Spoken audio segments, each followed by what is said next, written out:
Well, huh, we're live in the morning, or I should say early afternoon.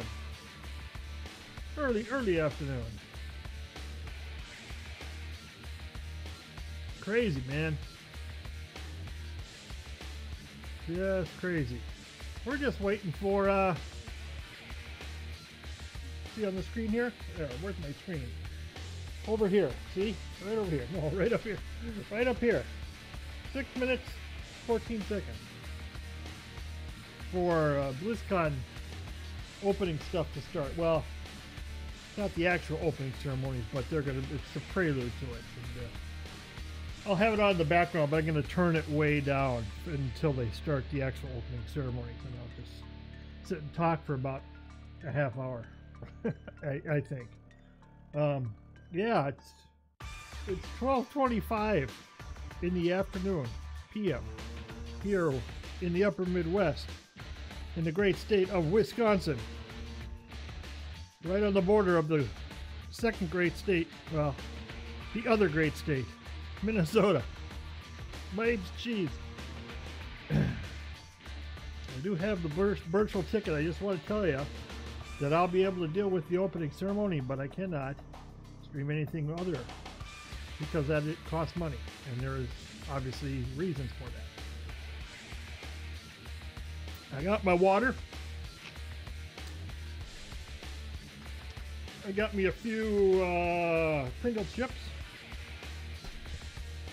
Excuse me, if I decide to eat them.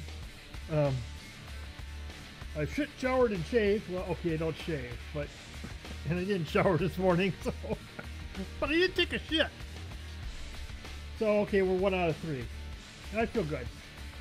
I haven't been on the past 2 days because I've been trying to change my sleep schedule just for this. My normal sleep schedule gets me to sleep about 5 to 6 in the morning, and then I wake up at 1 to 2, 2:30, 3 in the afternoon. So, knowing this was coming around, I knew I had to change some hours. I had to push back about 4, maybe 5 hours. So I had to work really hard of trying to stay awake when I was really tired, and then go to sleep for a long time or a short time. Today was kind of short. I got about 6.5 hours of sleep last night, so that's not too bad. I can't complain about it. So, but yeah, that's why I hadn't been on the past 2 days. I had to get myself scheduled. See, when you get older, like myself, you can't just snap your finger and then do stuff when you want to. It just doesn't work that way anymore.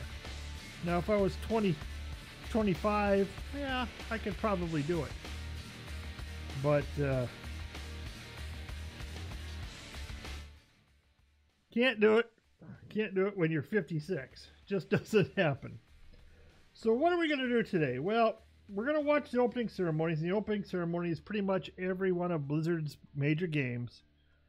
Diablo, Warcraft, Heroes of the Storm, StarCraft, Hearthstone, Overwatch, all get their center stage to basically dog and pony us as to what they're going to do.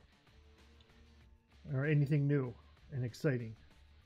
And we'll go through all of them. And of course, I think the big one that people are going to watch intently are World of Warcraft and Overwatch.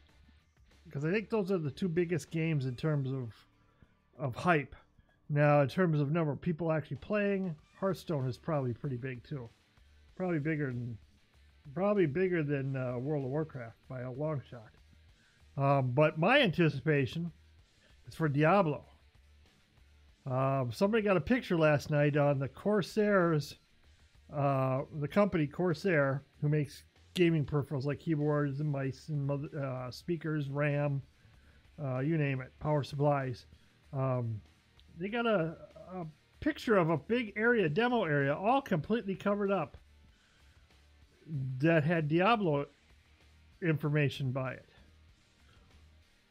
So there might be something to play from Diablo that nobody knows about, which is why I'm really looking forward to it. Of course, on my stream, I've been playing a lot of Diablo 2, and see anything they do with Diablo 2, man, I would be so hyped in. I hope it's not another class upgrade for Diablo 3, but I'm afraid that may be the case. That may be that we're going to get the long-awaited and really unnecessary class upgrade or addition to Diablo 3 called a Druid.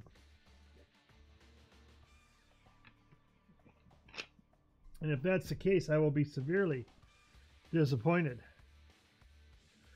So, but, hey, anything new with Diablo is great, I guess. Unless you like playing anything but Diablo 3, like I do. After that is World of Warcraft. We all know how World of Warcraft is going.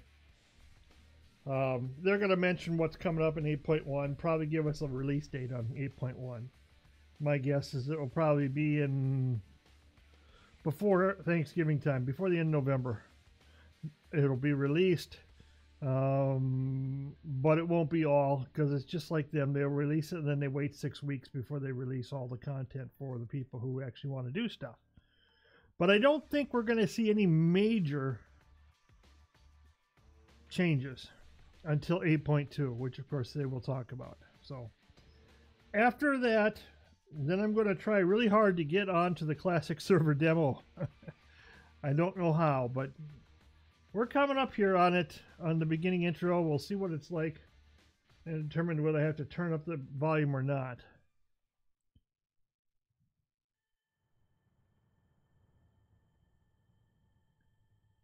I'll just let most of this stuff go. Ladies and gentlemen, it's the moment you've all been waiting for. Have a legendary weekend.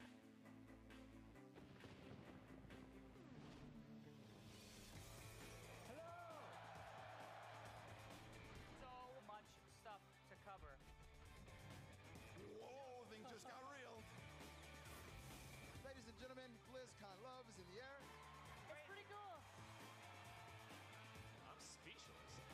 Who's gonna take it all? That is the story of right now. Ladies and gentlemen out there, are you ready for the grand finals?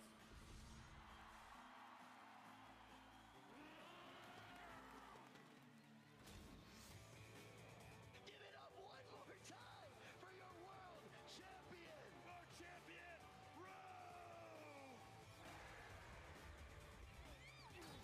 Be good to one another, have fun, welcome home. We come from China. From Stockholm, Sweden.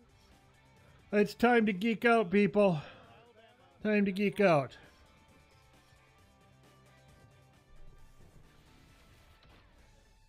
Of course, once this is all done here in the opening ceremonies and the demo, Only friends you haven't met yet. I'll be geeking out on watching some of the panels. So, just to let you know what I'll be doing.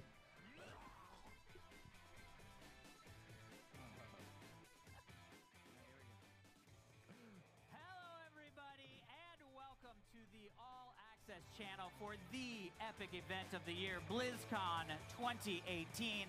I'm Alex Albright, joined once again by Michelle Morrow and Malik Forte. We are coming to you live from the Anaheim Convention Center for the next 2 days to bring you all the big announcements, the developer panels, the talent and costume contest, and of course the closing night festivities, which this year, for the first time, is going to feature 3 different musical acts.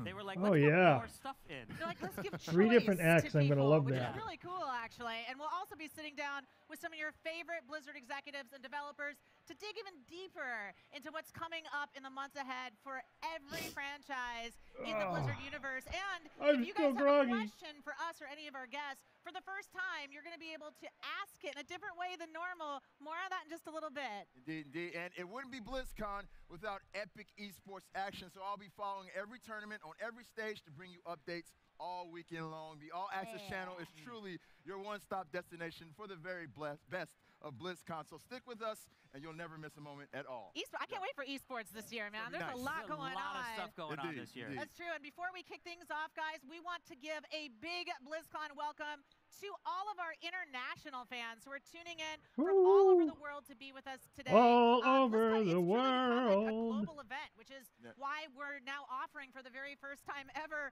translation in 7 different languages, because players from over, I think it's like 180 countries have been tuning in. We're hoping that even more come from last year. Yeah, I'm just gonna. I don't need to listen to too much of this stuff, but hey, we got a half hour to blow here, so this is not gonna go well. let these chumleys We are rattle on. honestly These 3 have been around for a couple of thrilled years to on the be back stream, at and BlizzCon once again. But if you think we're excited, not thrilled. check out the scenes just a few minutes ago when the doors flew open and thousands of Blizzard fans rushed into the Anaheim Convention Center. This was It's funny. epic year. I've heard reports from people who've gone that I know saying That's it. They were waiting all year for you're this better moment, off staying at home and they watching the virtual finally ticket if you really want to be unleashed there, the horde, literally and figuratively. because I never think, I don't think get I've this, seen that going to different panels is like going from one sweaty room to another. They said the amount of BO is unbelievable. I can't believe, but most of these guys and gals never shower. Now, I don't know if that's true or not, but I can imagine it would be true. Idea. BlizzCon covers about 1.2 million square feet of space inside the Anaheim Convention Crazy. Center. That's 21 football fields. That is Ridiculous. crazy. And you know what? And Let's one of actually them take a is look for at how that is Diablo all demo. laid out with our good BlizzCon. Well, there's platform us map. right Yeah, there. we got this cool interactive map. There's the Mythic Mythic stage. stage. What's going on, Mythic stage? What's What's up, you guys? The World Championship Arena, World Championships for WoW here, and also where the Mythic Dungeon Invitational That's gonna is be happening. That's gonna be a lot of fun. Then we have the Heroes of the Storm, where the HGC finals are going to happen. Yeah, Very that's much gonna looking be I keep hearing people like get loud. How about the StarCraft 2 World Championship Series? Yeah. And of course, the Big Daddy Overwatch World Cup over in See, the if it arena. wasn't for Overwatch, There's Blizzard the wouldn't be Hearthstone where Mobile they're Games at. happening over at the Hearthstone area, and then of course they've got the Darkwind Fair, but this is where Epic Stage and Legendary Stage are going to be. Right. A lot of panels going on all Pin over this collecting, convention. some voiceover Oh, stuff. my lots face of cool painted stuff again. out there. I'm Yeah? telling you, you got to get your face painted again. If I can, I'll definitely make it Yeah, happen. Bright Wing Wings. Diva 76. Yeah. Diva 76 from last year, guys. Evolve it. All right, well, let's take a look at some of the panels we're going to be showing you today, starting off with the Mythic stage. I mean, first off, straight into Diablo. What's next? Alex is Color very this excited. Diablo Of fan, course. very excited. Yeah, Yeah, Alex has I'll been bet. waiting many BlizzCons for some big Diablo news, so he's really excited for that. I'm stoked about what's going on with World of Warcraft because I need some quality of life stuff in there. Yeah, I wanna well, know and about. speaking of World of Warcraft, at Legendary panel at 2, we're seeing Voices of War, Horde versus Alliance. yeah. Alliance. Yes. Yeah. And then 4:15, we have the Battle for Azeroth cinematics. I'm looking forward to that as well. How about the gear store? I want to know what's going on there. Can we just go shopping, please? Over at the Epic panel, you know, one of the things that we've always talked about, our favorite things of all the Blizzard games, is the score. Oh, yeah. Yes. I mean, I would listen to the score just like sitting down and watching it on the couch. You know what I mean? Eating at home is the best. So at 12:30, they're going to go behind Blizzard's music, which will be cool. Yeah, very cool. Lots of really great stuff. Yeah, Indeed. yeah. In addition to bring you guys coverage of the content panels, we'll also have guests dropping by the All Access Blizz Couch all weekend long. So let's take a look at who's stopping by today. oh We boy, have who cares? JLM All access guests. JLM brackets. Probably the only one that I really care about. Well, Ian later tonight, but the community night, especially Panzer. Oh my God. Community night's going to be a little different this I year. watched the Wowhead party stream a little bit last night, and this lady was up on stage, and I'm sorry to say, but she is cringeworthy in everything. Oh my God, I couldn't deal with it. And then they had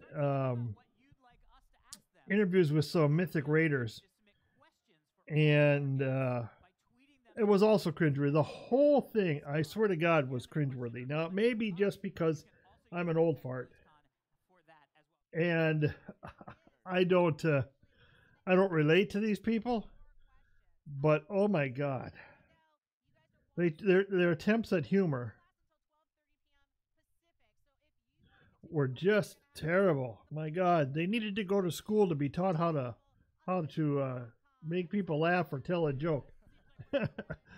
I don't tell good jokes, so I stay away from it. I know better. Ugh. Every panel here in the Anaheim Convention Center. Yeah, it's a So you can go lot of everywhere you stuff. want. It's a lot of stuff. And also included with every virtual ticket purchase, bonus in-game items for every franchise in the Blizzard universe, and instant access to the entire library of on-demand video content up now on BlizzCon.com. These videos cover everything from concept art to cosplay to interviews with your favorite Blizzard personalities, and the only way you can see them all is with the BlizzCon virtual ticket. I think there's like 50 videos up. Yeah, Different right videos. now, it's It's huge. a right lot now. of content. A ton of it. But guys, there's one more perk we want to tell you guys about. This is it's amazing. For the first time ever, Good. all virtual ticket holders will be able to play a BlizzCon demo from home. That's crazy. It's the World of Warcraft Classic demo, the exact same demo the BlizzCon Switch attendees works. will be playing right How over you there doing today? Later today on the show floor. Hang That's on. crazy. That's Except for- crazy. except for y'all don't have to wait I'm in doing line. good. How are you? Just hop in and play. They kind of get a little bit sweeter. They don't have to wait in line. I'm just biding my time until 1 o'clock, and then I'm going to go And no mute matter while how this you thing guys wanna plays. experience BlizzCon, whether you're I here may with chime us in. today or you're watching from home, you're gonna want to download the new and improved I'll chime in with my It's actually available on iOS and Android, and it's been with my opinions, I guess is the best I could say. Features include casting to your favorite screen. I've been waiting for this with for AirPlay. so long. AirPlay and Chromecast. Yeah, if you Chromecast. boy, if you really want, if you're really a Blizzard fanatic, man, the virtual ticket's the only thing to do. I mean, it's $50. Don't get me wrong. Yeah. $50 is a lot of money for a lot of people, but depends upon how wrapped up you are in Blizzard. I've been buying the virtual ticket ever since it became available. I don't know, 5 years ago.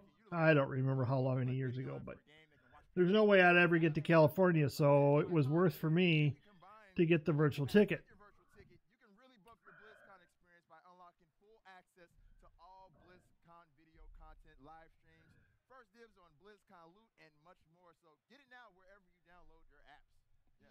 Yeah. By the way, Go. I feel like they've really been pumping the tech this year. Like Yeah. they pumped the tech big time Yeah. because we've also got some exciting news for you watching at home. BlizzCon TV has arrived to Apple TV and the Amazon Fire TV, bringing the BlizzCon experience into your living room. So it's Everywhere. got free videos and esports, but you want to make sure that you never miss a moment. Pick up the virtual ticket, upgrade your viewing experience with even more. That's what I'll be video doing content. after I I'm just done love here that they're today. like, "You want to watch BlizzCon? I'll be slumming in my Here's all the chair, ways." Yeah. and The I only will one they're be missing is, like, the sitting back, Samsung TV front. You know? half awake, like a typical Or, like, old the guy, fridge. trying to watch Yeah, Blizzard's yeah, that's what I meant. convention To your fridge. Yeah, exactly. on the 50. Well, I didn't spend $50. I spent someone This is else's totally $50. all access. Finally, yes. I paid it I with love it. Blizzard Also this tokens. year, guys, on the All So Access someone channel, bought the we're tokens, gonna and be I bought having the hashtag tokens battles. with This is where in-game all weekend currency. long, So you guys are gonna tell us I'm watching this on what you someone think else's about buck, BlizzCon man, not on mine. whatever social media platform you frequent the most. So first up, what are you most excited to see at this year's BlizzCon? I'm Here are the excited to see how this hashtags. goes. Yeah. We're gonna do hashtag Oh, what are you? BlizzCon BlizzCon reveals, BlizzCon panels, esports, or the community That's night? my Well, I know it is for sure. it's not hard to tell. People are going to want the reveals. They want to know what's coming up next. They want the new stuff. Why do you think they do this every year? It's their dog and I feel pony like I've gotta show. be BlizzCon reveals, right? Like that. And to we're me is suckers always for the- doing it. Although I love all the panels. God, stop making this hard. I I know. All right. Well, now it's time to welcome our all-access roaming reporters who will be checking in from Oh, I don't all care over the about show them. floor all this weekend. First up, So what am I expecting out of Warcraft Classic? Well, I'm going to be playing. with just a few friends. I've debated what class to play because I played both a shaman and a paladin back in Classic, and I mainly PvP'd, but I also did some 40-man raiding, and when I 40-man raided, it was basically on a paladin, because paladins were so strong in the raiding culture. But I had more fun with a shaman.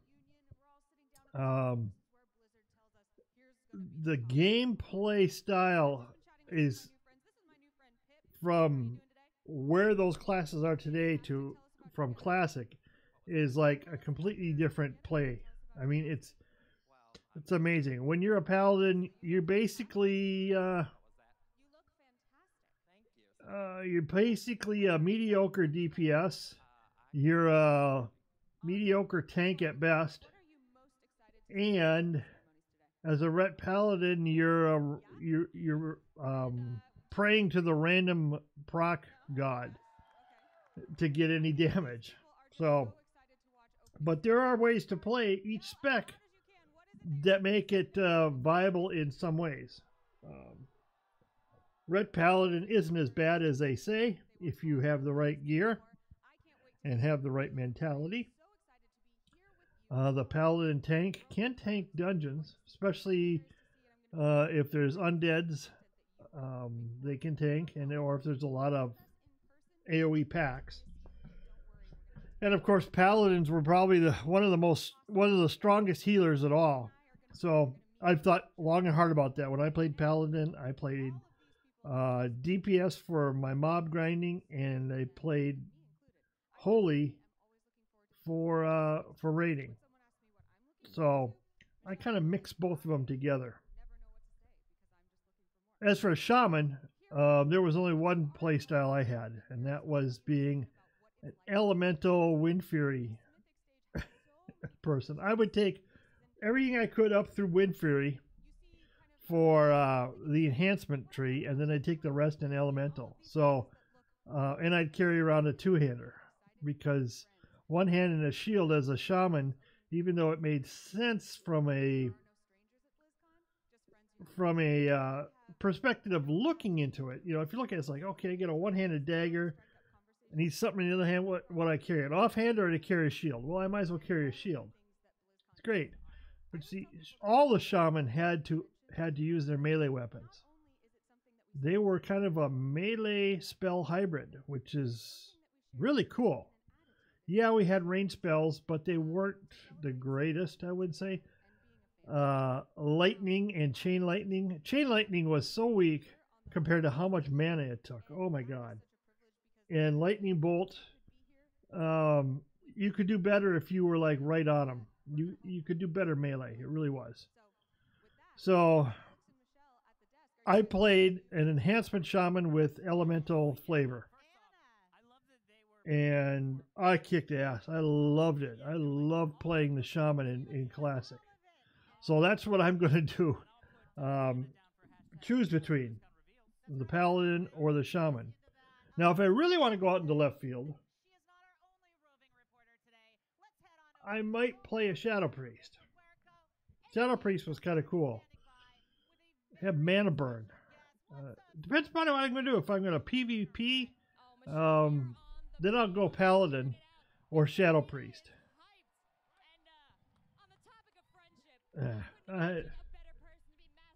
If you're looking to listen to this, you'll have to buy the virtual ticket, because I'm not going to let it listen to these people hype themselves. I'll throttle down when the main stage fires off. That's the main important thing. I just hope when Classic comes out, we don't get stuck with a bunch of elitist snobs. You know, my fear is we are going to have a lot of people who are going to play it, and then after maybe 2-3 hours say, oh, this is crap, I can't stand it. And then, you know, go away. Never come back. Along with the hardcore people who've been playing on private servers, they're going to say, well, you got to do it this way, you got to do it that way, you got to do it this way. And I won't even care about them. You know, they're WoW retail players in classic clothing. That's how I see it. And then there's going to be people like me, which I think are going to be more than what people realize, is we're going to play because we enjoyed the adventure. We wanted to adventure. We didn't want to be the hero. So we spend our time adventuring around.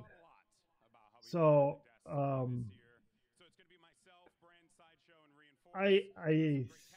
hoping that's the case. That there will be more of the people who want to adventure. I got to make a slight adjustment here. I had something sticking on the right side of my off the right of my shoulder on the camera because I forgot to adjust it before I got on. That's what happens when I get up this early. I don't get up for another 2 hours. But anyway, yeah, so I will look forward to getting to maximum level. Once I get to maximum level, Battlegrounds. That's all I'll do. Unless someone comes up to me and says, "Hey, you want to be in a raid?" Okay. I raided as a shaman too, so. But I will battleground. But I'm still torn. Shaman or paladin? And someone's got to give me a reason to go either way. I was good in battlegrounds as a paladin because paladins are support people in battlegrounds. You heal. You use your cooldowns to help others. That's you're not a DPS god by any means, so just be there to help others. And if you can't do that, if you want to do something other than that, then the paladin class in classic is not for you. Shaman is similar. You will never out DPS a rogue or a warrior at level 60 with the right gear. It's just not going to happen. Oh, we're about 10 minutes away from opening ceremonies. Thank God. I can't listen to these people sit and wrap themselves on the back of the shoulders all the day long, telling everyone how great they are and how good they are. Just terrible. Oh, okay. She had a baby. Well, good for her. So what are your people's idea about what to come up on BlizzCon? Anyone's got any opinions? Let me know. Otherwise, like I say, in about 10 minutes, I will shut up and let the audio go. But this is just the intro stuff, and nobody cares about it. Nobody cares about it.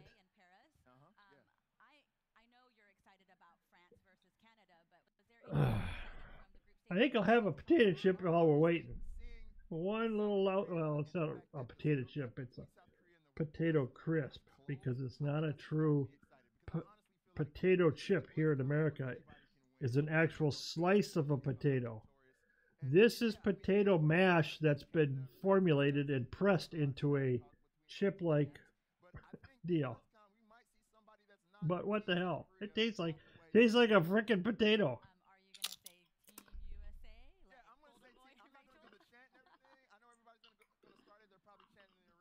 Nutrition.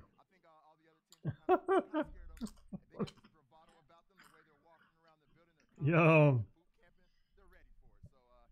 Well, that was your AMSR for the day. If you missed it, you can watch the video on demand after this is over. And marker point is probably about 29 minutes, 30 seconds. Just to let you know if you want to watch it over and over to, get that feel-good feeling. I don't know. I don't know what the hell I'm saying. I gotta have something to drink, man. Gets in your teeth. 8 minutes away. I should have made it to put a big, huge counter. Overlay this with how much time that we don't have to listen to them blabble. Ugh.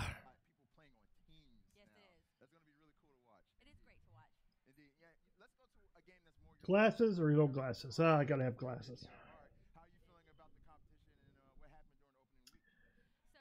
I've always thought World of Warcraft esports were the biggest joke around because when you play Arena, and I did play Arena when it first came out, it's nothing about who can hump around the holes and the line of sight, everything. It's just hilarious. There's no actual combat until you get to a thing in the battleground that you can hide behind, and then it's who can run around that the fastest. And if you watch some of the matches today, you'll see that a lot of people they gravitate towards the poles or the mounds in the middle of the battlefields, and they just play running around it. and it's pole humping. It's not Battlegrounds, it's pole humping. Battlegrounds or arena matches are out in the open slaughterfest, and that's the way it should be. There should be no healing in arenas. Arenas should test how good you are as a player. You know, I don't know. I could never see the allure after playing it for a few times. Just, it's a glub match. I'd rather play in an wide open area, like a battleground or world area. Boy, I wonder if we're going to have those generic world PvP brawls that we had way back at Classic at the beginning at Torn Mill and South Shore. I would guess not, because they're probably going to have Battlegrounds when they launch Classic. The only Blizzard game I play is Diablo 2. I've played WoW before, so I like D2 better. Well, you know, just about reading my mind too. Right now, I've been playing Diablo 2. I have to admit, last week, when I wasn't feeling well, when I wasn't streaming, I didn't stream at all last week. When I wasn't feeling well, I did pull up Diablo 3 and play it for a couple hours. And it just made me feel like, okay, this is exactly what I thought it was. There's no challenge. There's no excitement of accomplishment. I mean, I finished the storyline. Finally. I had the last act of the storyline to do, and I never did it. But I did it last week, and I got done and like, okay. I got nothing out of it. I didn't even come close to dying ever. So D3 went back on the shelf, and I'll play D2. I'm just hoping it would be great if D2 Remastered becomes an announcement today, but I'm not holding my breath. I'm swearing that I think it's going to be a D3 character class. So, yeah, D2 is the best Diablo. It's got the most nostalgia for me. The replayability is there, much more so. I think it's more difficult, and when you accomplish stuff in the game, I think you get a better feeling of accomplishment that you played well. You know, Diablo 3 just doesn't have it for me. Now, maybe it's because I'm just not playing at a high enough level, but I don't really care because I'm not going to play it. So, and I kept thinking, you know, weeks ago when they kept saying, oh yeah, Diablo 4, I'm like, what are you really going to want out of Diablo 4? You're going to want a rehash of Diablo 3?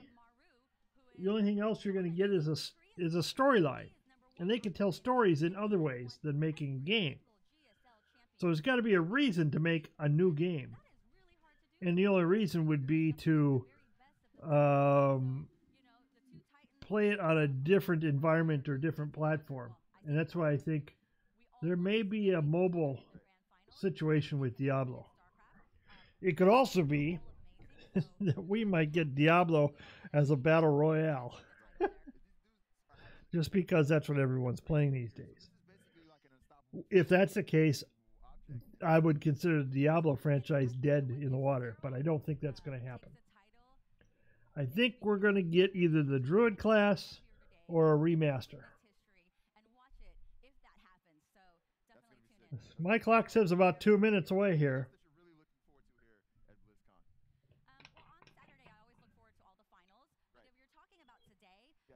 When am I going to stream next? Is it going to be probably Monday?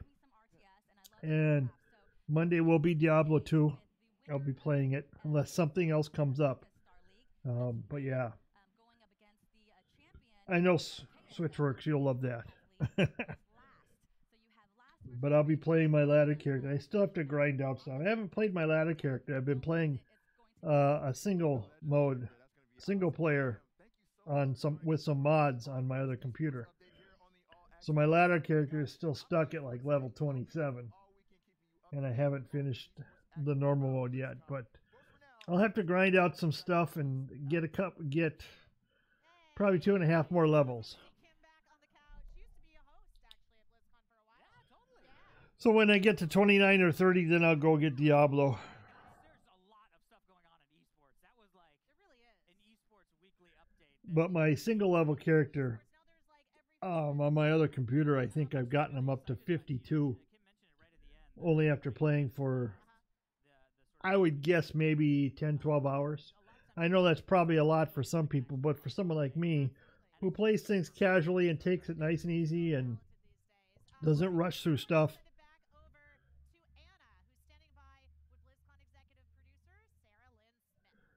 Oh, let's see. Here on the BlizzCon floor, catching up with Sarah Lynn Smith, who's the executive producer of BlizzCon. This is your first year as executive producer. How does that feel? It feels fantastic. This is my 7th year at Blizzard, my first year having this role with BlizzCon, and I just love it. I mean, BlizzCon's really special to Blizzard. Oh, I hope they bring in some new blood. I think in January for the entire I watched a video last night, an hour-and-a-half video. Well, it wasn't a video. It was really an audio interview with Chris Metzen, who retired from Blizzard a year and a half ago. Well, almost, yeah, a year and a half ago. And he went into detail as to why he had to leave. He was having emotional and physical problems from dealing with his issues at Blizzard were affecting him personally and how he approached his work. So he had to walk away from it, which was too bad, but I understood everything he was saying. I really did. I give him credit for talking about it. But he's a happy camper. I love our cosplay community, and then like the esports pros and the exciting action that will bring, the casters on stage. But I also really just love all the stories you hear about the human connection that's happening. I was at the BlizzCon benefit dinner last night, and I heard from a woman and her husband that had met playing WoW, and the first time that they met was actually in person at BlizzCon several years ago. Also was talking to an Army vet, and he was stationed in Germany for a while, but wanted to continue leading his raid on the East Coast, so he asked for this crazy late night shift, and hearing stories like that is always heartwarming.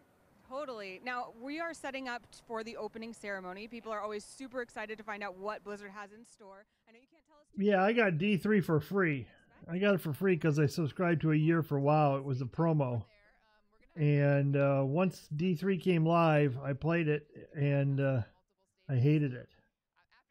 Then about a year and a half later, it seems like, maybe a year later, I started up again when my son decided to help me because he played D3. And played it for a couple of days and let it sit. Picked it up one other time, played it a few more days, let it sit. And then just last week I played it. So all in all, maybe 4, maybe 5 attempts at it. But I just couldn't do it anymore. I just couldn't.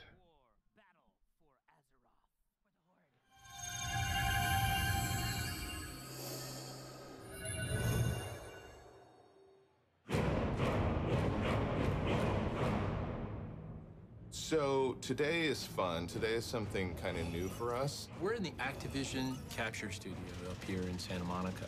This is a facility where we can do motion capture and video and texture reference of actors.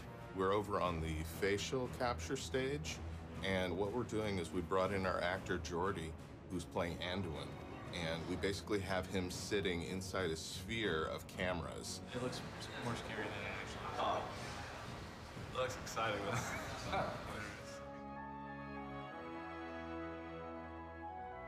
The cameras are all synchronized together, and so Jordy's going through all these stages of different emotional states. What we need is that moment of realization, the calm. By sort of striking different poses, we can basically capture a whole range of different types of muscle movements in the face, from the areas around your mouth to the eyebrows, up, down, sorrow, joy, happiness, you name it. In the past, we've spent a lot of time trying to go for building a character from scratch. And that is an amazingly fun process. But you can take a long time finding your way. So creating a digital scan of an actor, that gives us something real to start with.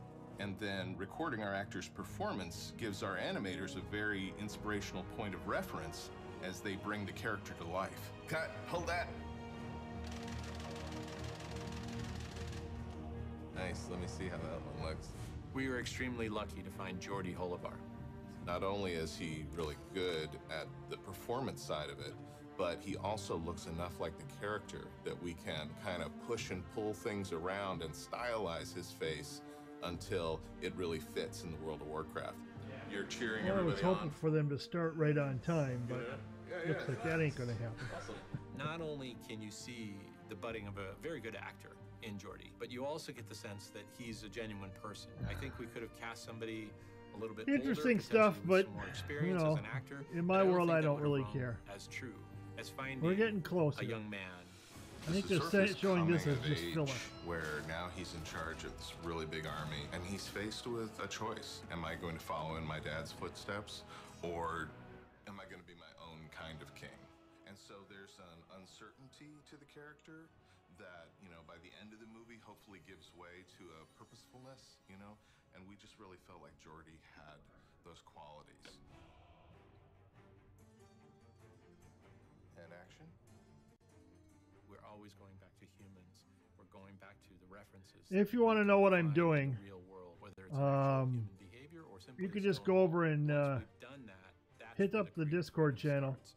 and Well, it's all I always acting, post you know, on there animators are what I'm actors. doing that They day. act through their You can characters, also and follow it's me kind on of a Twitter. slow-motion process, but they do have to inhabit those roles. If we have to find our own way, there's a lot of trial and error. can't there type. doesn't seem to be any real good substitute for somebody coming in and just That's my Twitter bring handle. all of their instincts to bear, and in just You a follow me there. I'll also moment, post what I'm capture doing on something Twitter. that feels So completely natural. Right now if you you're ever want to twisting know what this I'm arm, doing that for goes the day, away. or whether I'm not Maybe going to do this arm's something gonna be for the kind of day, like out like that's where to go.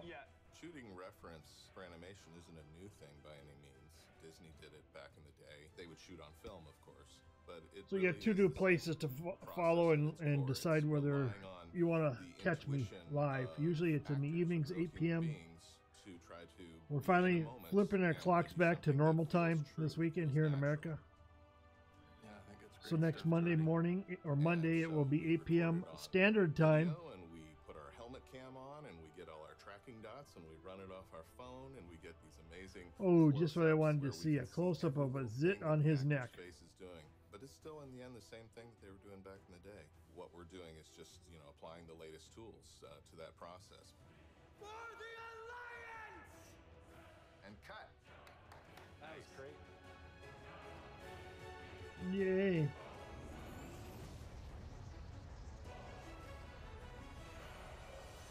I'd rather have Tyrael from Diablo.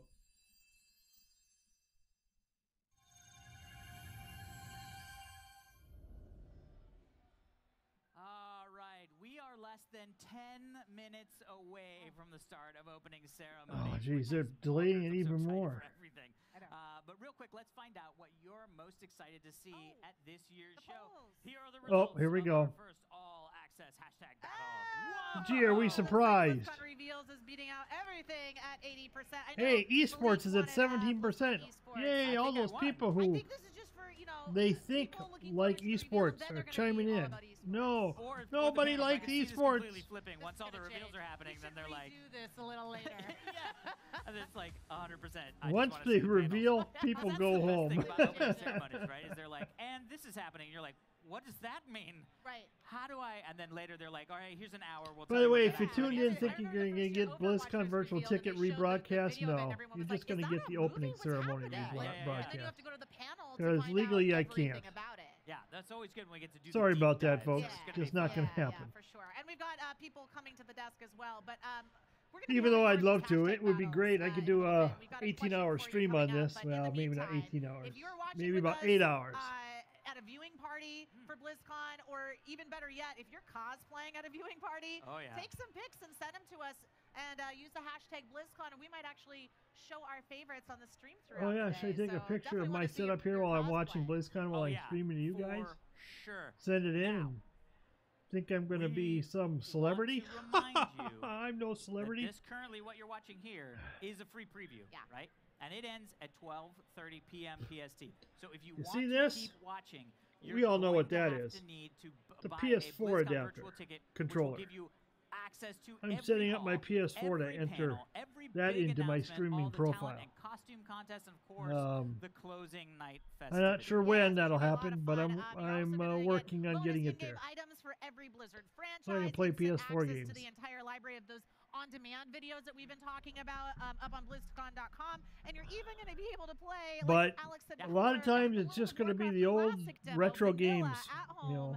Just like you were here with us at BlizzCon without the 2 days lines. ago, So what I are you streamed excited about? Civilization 1. BlizzCon.com I and lost the get your virtual game, ticket right now. but I played the That old is right. DOS All right, version. we're almost ready to head over to opening ceremonies, but first, it's time for a quick word from our sponsor.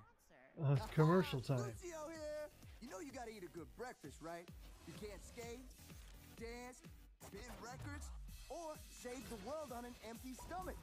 So amp up your breakfast with a Sonic Boost and have some Lucy O-O's. Oh yeah, one more thing. Woo!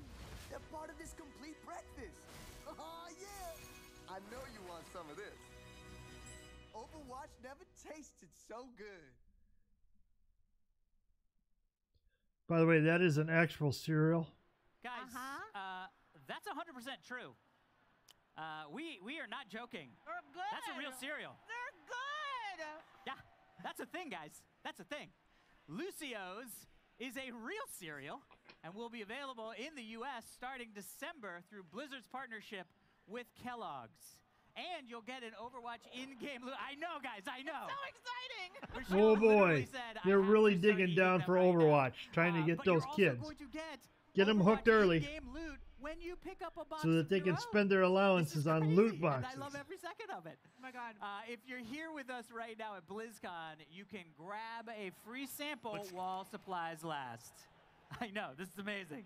This is the most amazing thing ever. They let me eat cereal on stream for the first time ever. Lucio's, they're so good. All right, I'm gonna chew this, but before we head on over to opening ceremonies, we have a special announcement for PC players on Battle.net. Guys, joining us now to tell us a little bit more, Bungie game director for Destiny 2 Forsaken, Steve Clotton. What's going on, man? Hi, Michelle. Thank you very much. Welcome to our desk. Is this your first BlizzCon? This is my first BlizzCon, actually. Well, at least here at a desk on stage. This is it's like this is amazing. It's incredible. I'm super excited. Activision. Talk to us about Destiny 2. I'm a big fan of Destiny. I think it is super fun to play. Thank you very much. So tell us what's going on since launch and what's happening. So I do have an announcement I'm going to make in a second. He's going to make an announcement. Yeah. Since Destiny 2's launch, we spent a lot of time, working on the refining the PC version of Destiny. To make sure that we had smooth keyboard and mouse controls, uncapped frame rate, 4K support right out of the box. But we've also spent the last year improving a lot of other parts of Destiny 2, the core of Destiny 2. We added deeper engagement, RPG elements. We got a lot of feedback from the community, and so we went back to the weapon systems and we revamped the weapon systems. We added new weapons. We improved a lot of old weapons. We added new features like collections and triumphs. I mean, we added a lot of systems. Look, as an achievement hunter, I'm a big fan of that. So, I have to say, add that in. Destiny 2 was literally the first game I played on my ultra-wide monitor. And I was so happy because every time a cutscene happened, I was like, hey, guys. Oh, and that's the way to watch a cutscene. I was like, what do you guys use your stupid bars? Blah, blah, blah. This is a no-bar situation in my office right now, which is amazing. So listen, I've been loving the game. I know that lots of players have been loving the game. Getting into all of the raids and the new end-game content. Right. So tell us a little bit about what's coming and what's been happening. Yeah, so, well, first of all, the Destiny 2 today is a huge improvement over the Destiny 2 that we launched last year because of all those improvements we've made. And the reception from the community has been amazing, but there's more to come. We know Battle.net players, we're waiting for the right time to jump in. We saw a lot of new faces. As long this as year you in Destiny spend Universe, but we also, $59.99 we see a lot of for the people kind game. of waiting for the right time to jump into Destiny, and so really? I think today. Oh, is this an announcement? I think today I'd like to make that decision a little bit easier for them. Yeah? Yeah. Okay. Yeah. What is it?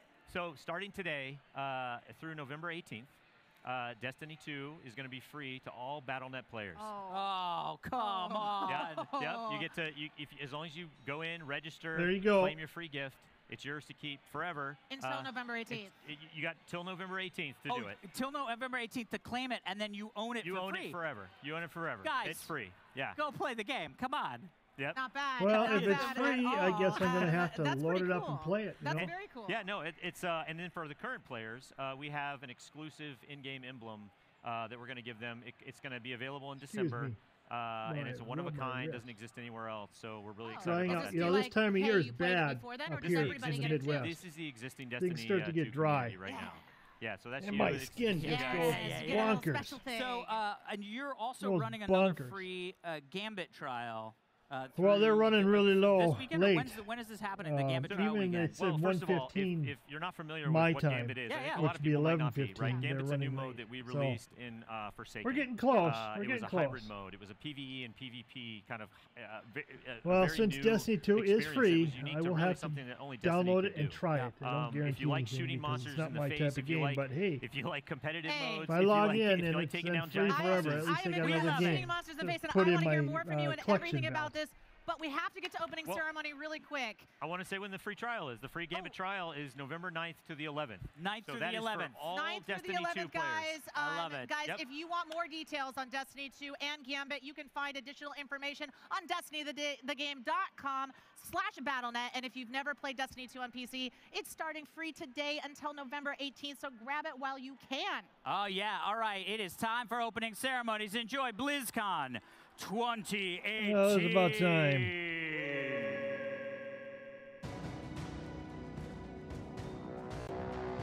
Time for another chip.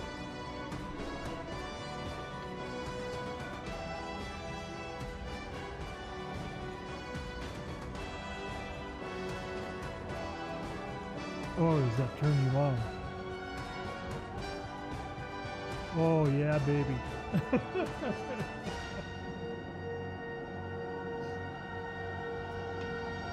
I tell you, I get a kick out of people like that. Just go on Twitch and look and search for AMSR. It's amazing.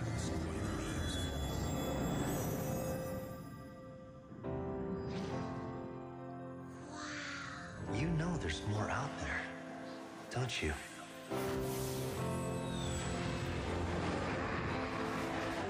No one can stop death.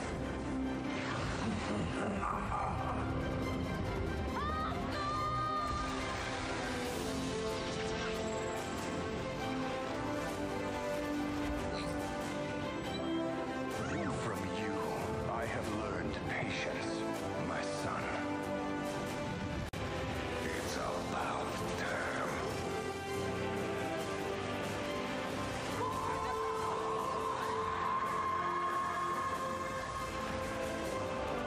They're all counting on me.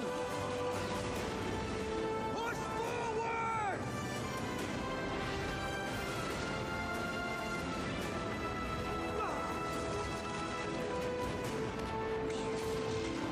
Why would you do this? You have earned your warrior's death.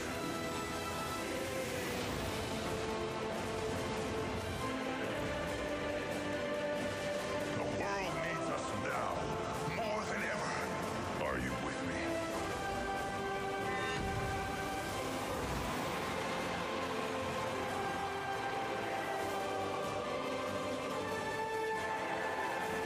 Just remember, don't let the hype get to you.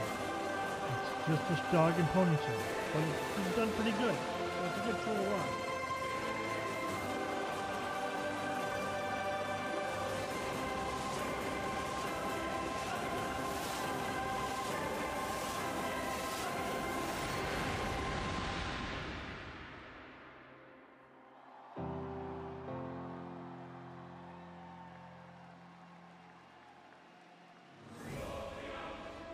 Ladies and gentlemen, please welcome Blizzard Entertainment co-founder, Mike Morhaime.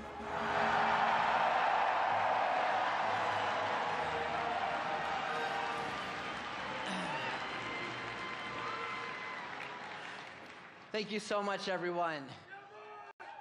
And welcome to BlizzCon 2018.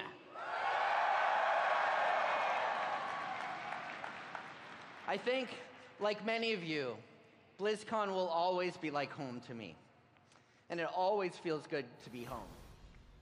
Okay, now I do this every year, and we're gonna do it again. How many of you are here attending BlizzCon for the very first time?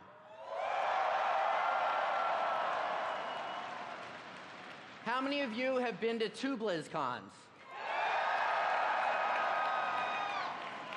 How about 5 BlizzCons?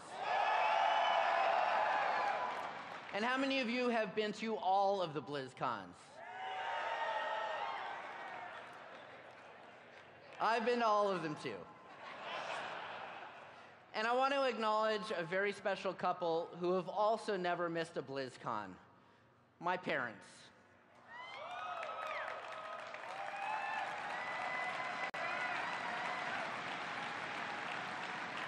I can't tell them how much I appreciate them and their support. Unfortunately, my dad's under the weather this weekend, but they're watching on the stream today. Thank you, Mom and Dad.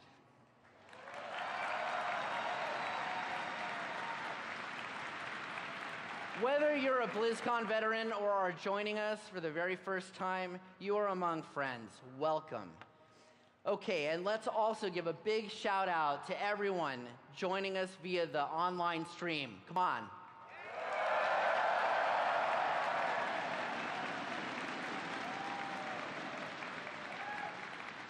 As you know, I'll be passing the baton to my good friend J. Allen Brack this year. But before I do, I'd like to take a moment and reflect a little on the past 27 years. It's hard to believe what an adventure we've had together. When Alan, Frank, and I first started out, I never could have imagined all the places this road would take us. We thought we had it made when we completed our very own game from scratch with the Lost Vikings, or when Warcraft 2: Tides of Darkness became our first #1 selling game. And then I thought I was dreaming with our midnight launch events, signing boxes for players. We were totally unprepared when World of Warcraft exploded and transformed everything overnight.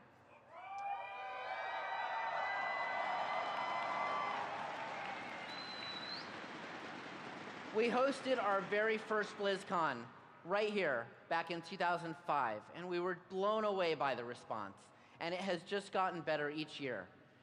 It's become a cornerstone of our community and a highlight of the year. I've been able to travel around the world, attending esports events and meeting absolutely amazing people. And earlier this year, we got to experience the Overwatch League finals in front of a sold-out crowd at Barclays Center. How far we've come. We've shared so many great experiences together, and your passion is what made all of them so special. To everyone who joined us on this epic journey, I just want to say thank you. Your support has fueled the creativity and dedication of our entire Blizzard team, and it has meant so much to me. Now I want to say a few words about our new president, J. Allen Brack. Many of you know Jay from his 12 years working on World of Warcraft. Well, you think you know Jay, but you don't. Oh, but seriously, so sly. Jay has been a great friend of mine since he joined Blizzard. He's led the development team of one of our industry's most complex, global, and influential games for over a decade, and he's done it with great integrity.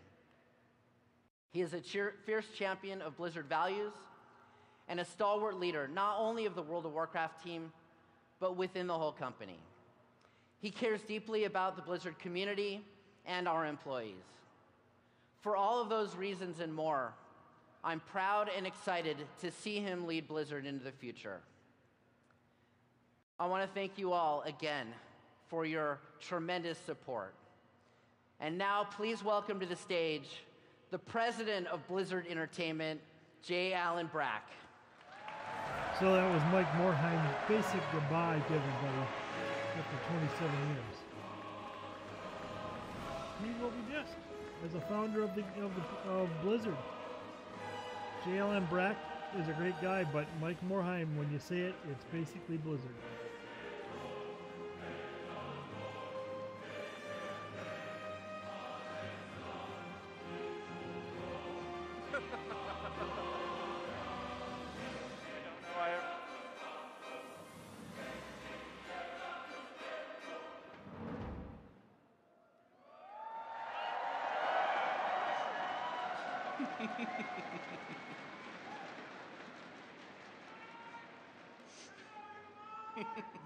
Look at what you did.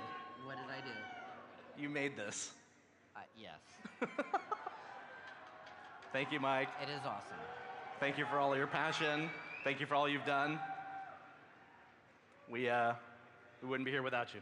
Thank you, Jay. Okay. I appreciate it. All right. Thank Mike Morhaime, ladies and gentlemen.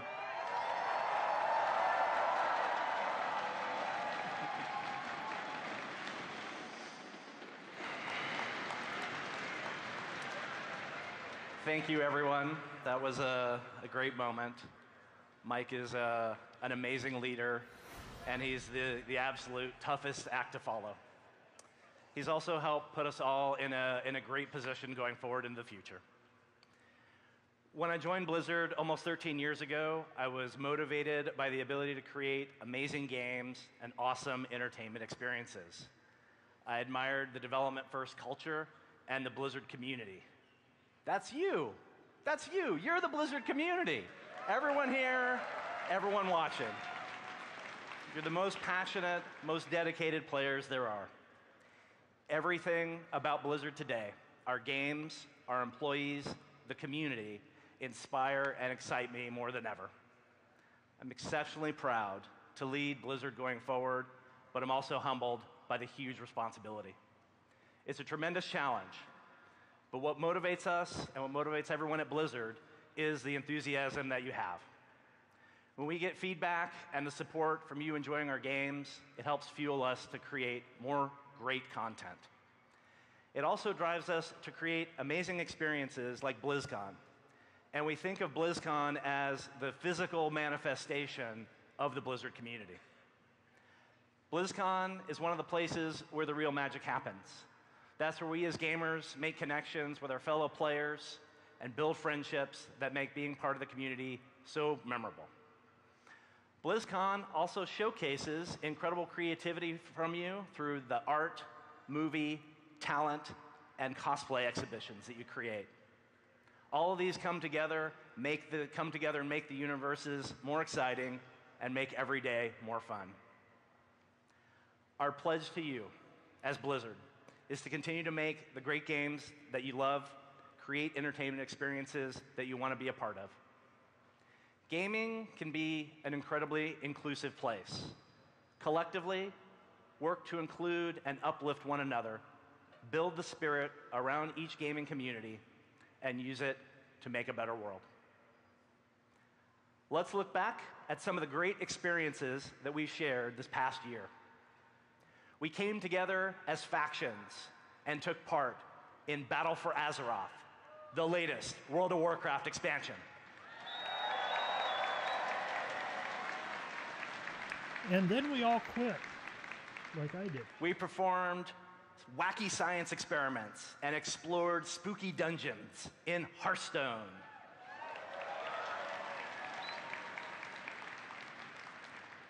We challenged each other with new heroes and maps across Overwatch, Heroes of the Storm, and StarCraft II.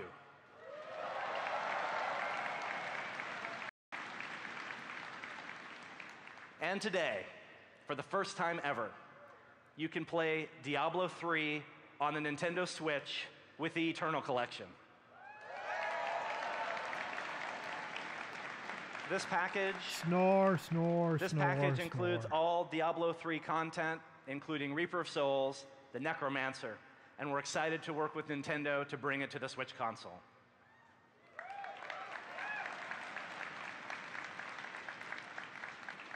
These are games that we all love, and the place that we play these games together is Battle.net. We've had some additions to the platform over the last year for some great developers outside of Blizzard. We hosted a record-breaking number of players from Call of Duty Black Ops 4 a few weeks ago.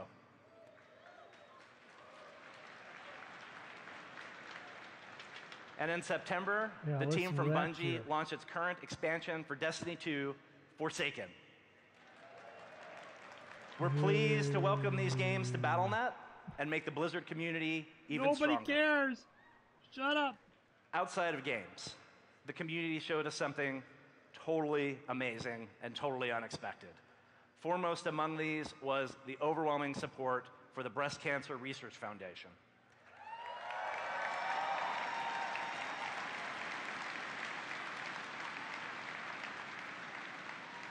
Thanks to your enthusiasm for the Pink Mercy skin, t-shirts, and community streamer support, you helped raise $12.7 million.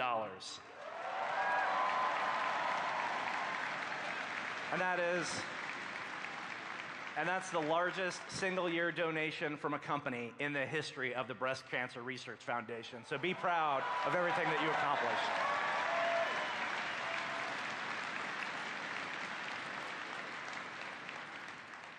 On the esports side, we witnessed history in the making with the inaugural season of the Overwatch League and the televised Grand Finals event at the Barclays Center in Brooklyn. And we have huge amounts of esports to share with you this weekend. Notice we how have little the cheering Overwatch there World is. Cup, I wonder what that the should say to StarCraft them. 2 WCS Global Finals, the Heroes HGC Finals, World of Warcraft Arena Championships, and the WoW Mythic Dungeon All-Stars. And finally, the Hearthstone Global Games. There are so many incredibly talented pro players here. You know, let's take a look at what it takes to compete at this, which is the highest level of gaming.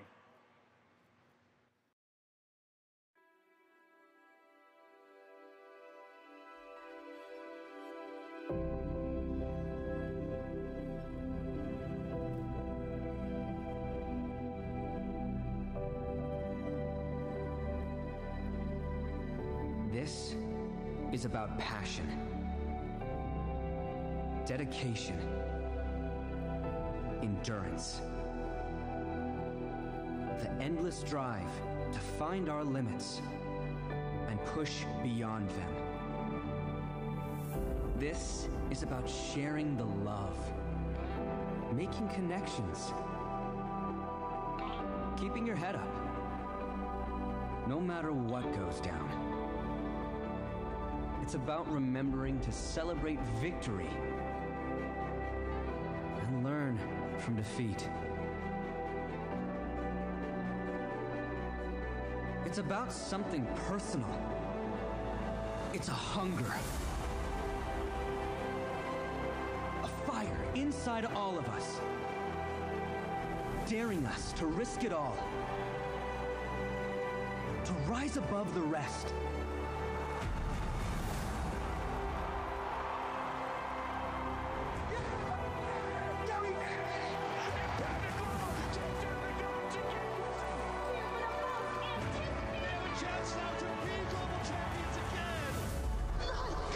Welcome to Blizzcon!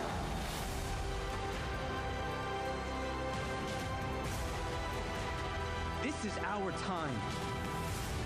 This is our place. This is for you. This is for all of us. Whether you play at home or in the arena, this is about more than games.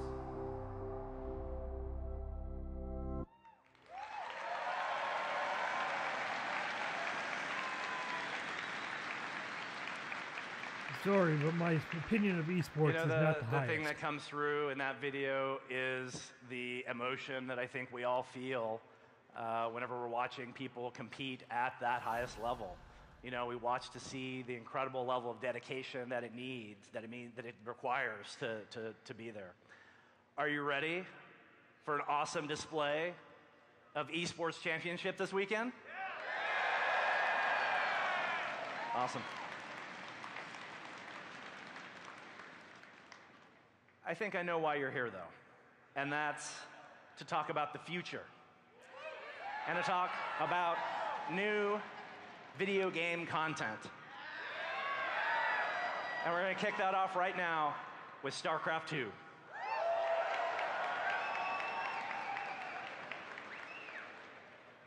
Did you know that this year, StarCraft is celebrating its 20th anniversary as a game franchise?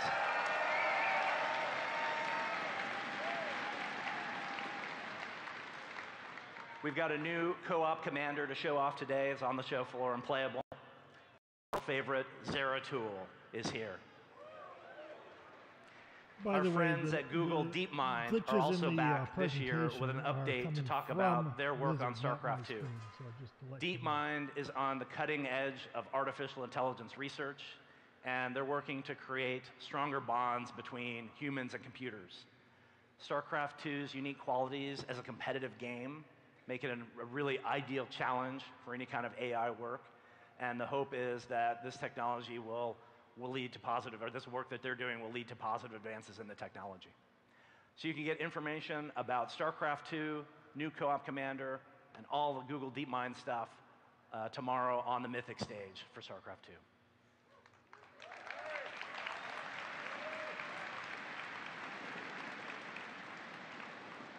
This year has also been a huge celebration for Heroes of the Storm.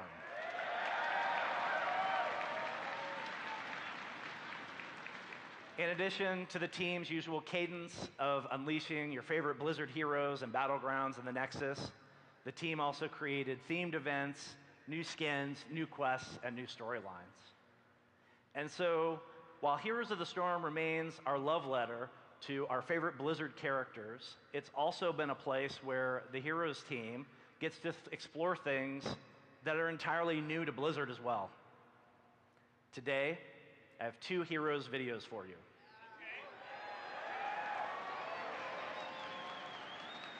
The first video is going to introduce a new hero born entirely in the Nexus.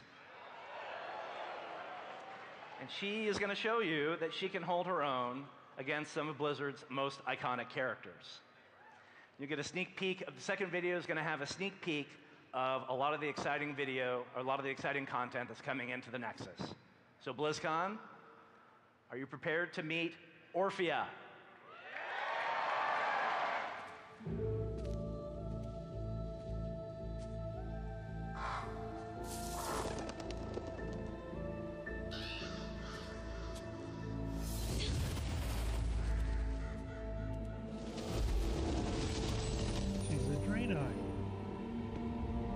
You have finally returned home. Home? You destroyed my home. Slaughtered innocents. Left peaceful realms in ruins. You broke your promise. I will not be questioned. Return to the tower at once. Fine.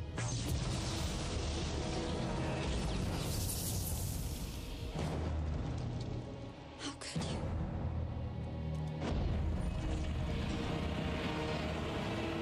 Dead magic. I am beyond that power. You're wrong.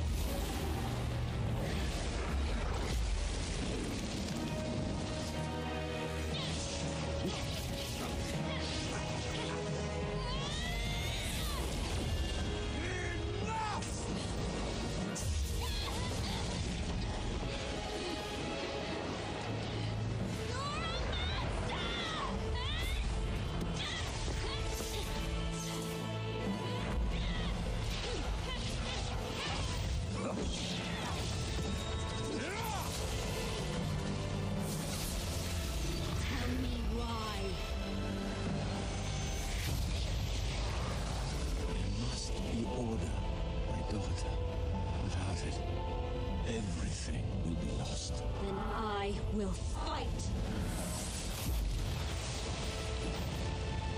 I will never stop fighting you. For my family. Deathmatch.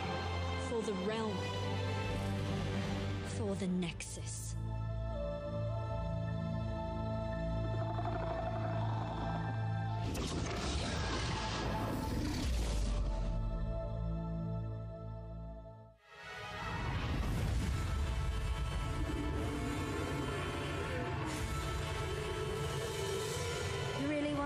I can do.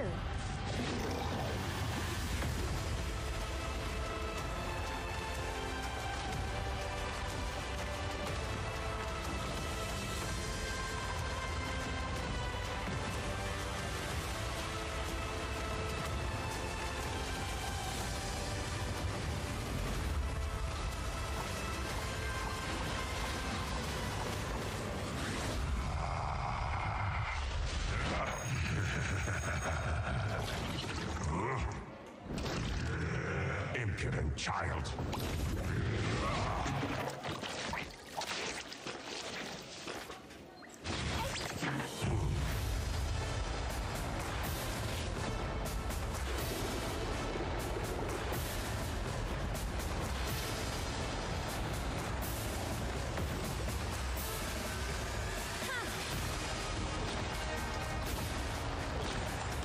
Someone should probably stop us. I'm Kevin from the Heroes dev team, and I'm here to announce your game.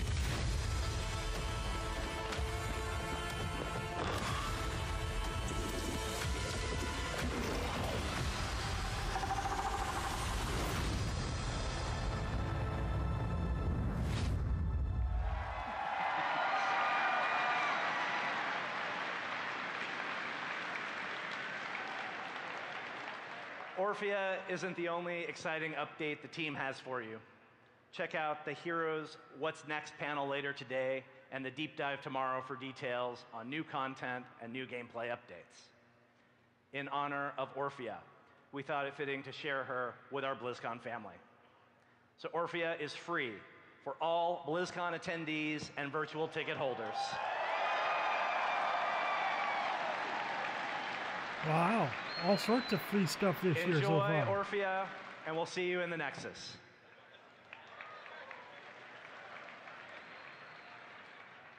Lastly, for me, coming up is an update on one of my favorite games of all time, World of Warcraft.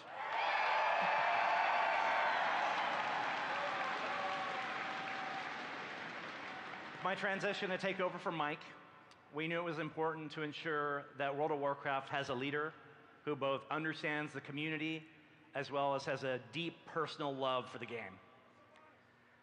We didn't have to look far for such a leader. I've known John for many years. He joined the WoW team to work on Mists of Pandaria. He then moved to Diablo to help create Reaper of Souls. For the last 2 expansions, he's led much of the development on World of Warcraft as one of my partners. He has updates about Battle for Azeroth content going forward. He also has some updates about what has turned out to be many of your favorite ice cream flavors. BlizzCon, please introduce, or please welcome rather, the executive producer of World of Warcraft to the WoW stage, John Haidt.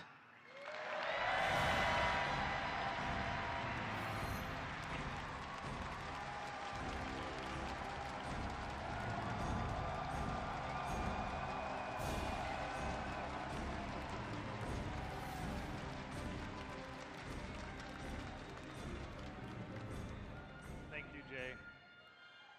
We really miss you.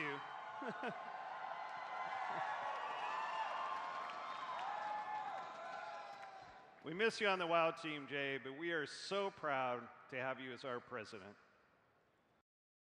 All right. Horde!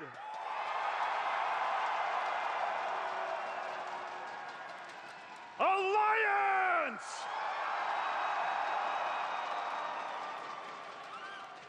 Welcome back to BlizzCon. We've seen some incredible moments in the battle for Azeroth. We witnessed Sylvanas' brazen attack on the Night Elves Like and the the big burning subscription of Tel'Dusel. drop.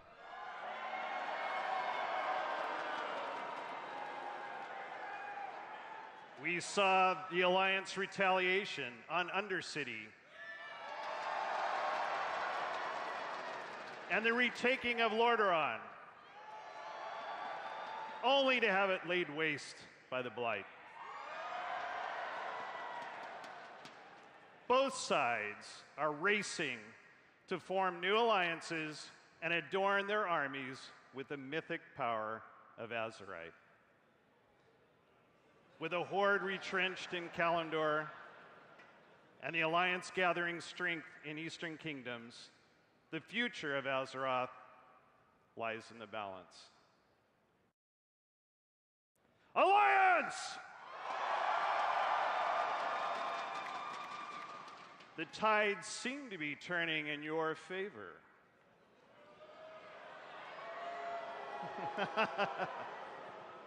The time to strike is now. Will you press your advantage and rally your new Kulturan allies to strike the Horde where they least expect it? Will you?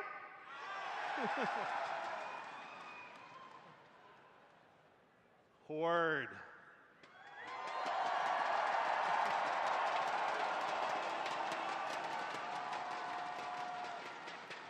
You suffered a great defeat in Undercity, but you gained powerful new friends in Zandalar. Will you stand by them as the Alliance comes to lay siege to their homeland? Good. You've been preparing for war, and now the war is here in Tides of Vengeance.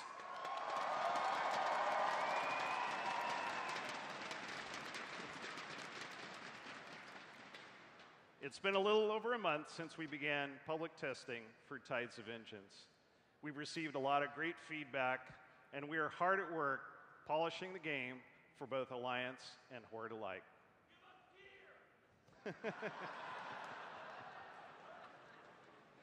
We can't wait for players to face our newest raid, the Battle of Dazara Lore. It's set in the Great Pyramid in the Troll capital city, and this is the first time ever in WoW that players will experience unique Horde and Alliance versions of the conflict.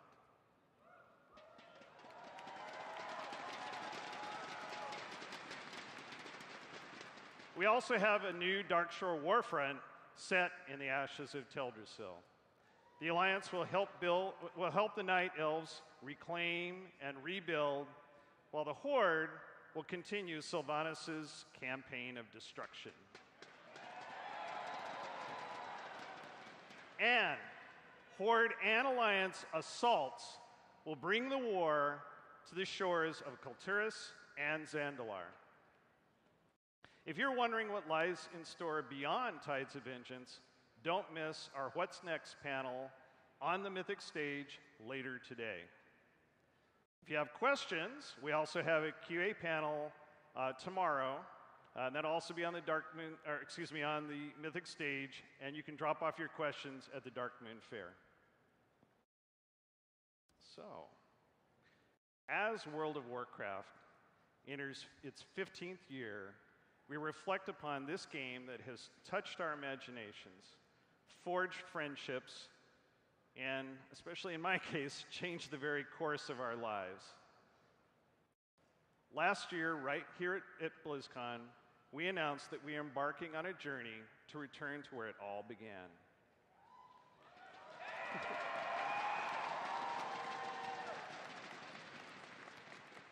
And we're very excited to share our progress with all of you. Today, on the show floor, you can play WoW Classic.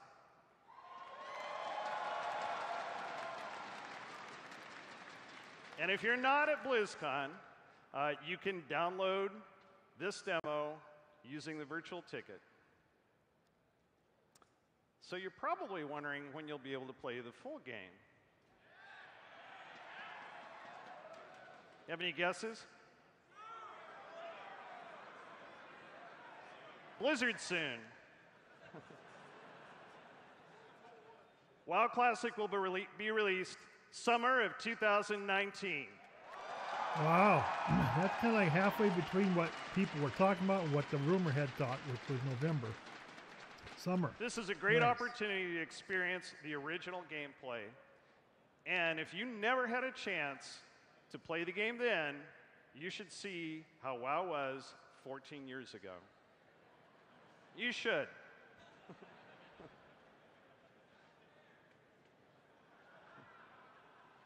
And anybody with a WoW subscription will have access to WoW Classic. Well, that's kind of nice.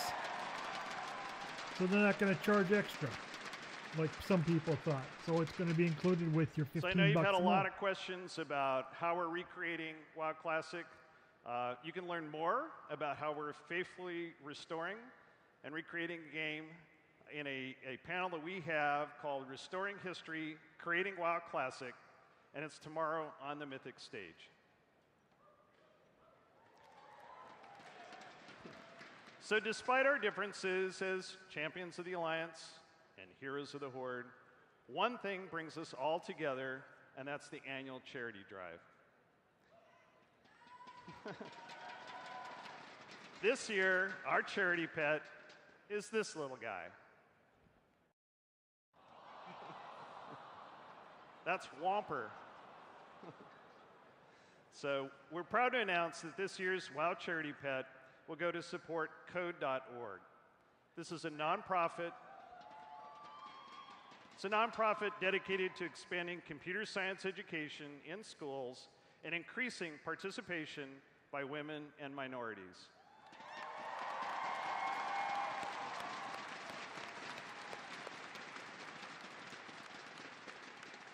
We as a Warcraft community, as a Blizzard community, share these values. I can see it on the forums now. Everyone's going to complain Blizzard's gone SJW big time. But hey, I have no problem with what they're doing. But just don't let those people complaining about social justice warriors isn't just about epic battles and get great to you. gameplay. It's about mythology, the timeless heroes and the timeless stories and the heroes that move this world. So before I hand this off, I'm honored to present a special treat. An all-new cinematic for Battle for Azeroth, Lost Honor. Enjoy.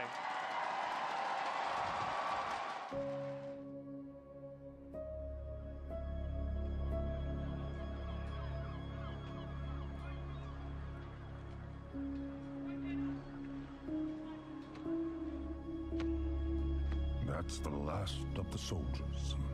We'll be calling up farmers next. When this war began, I thought we were fighting for peace. But we're just fighting. You're doing all you can to stop her, Your Majesty.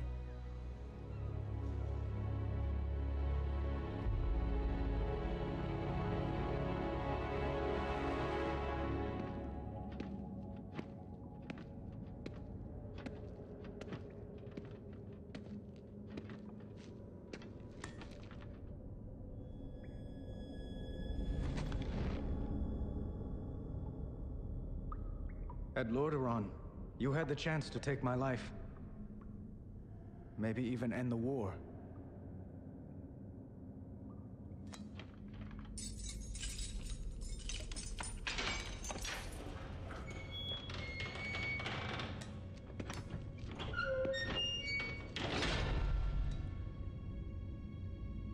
Why didn't you kill me? Could kill you now.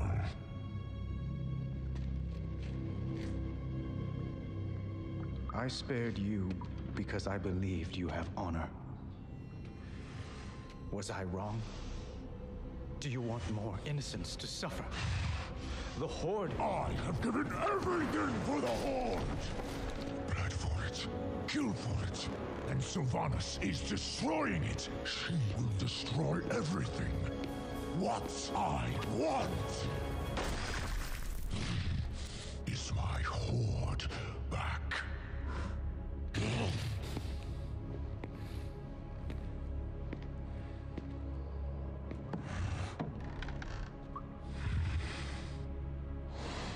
Sarafang,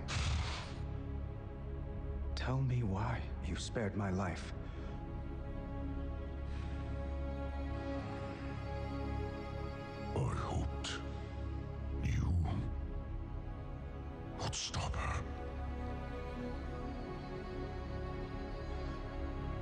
I can't.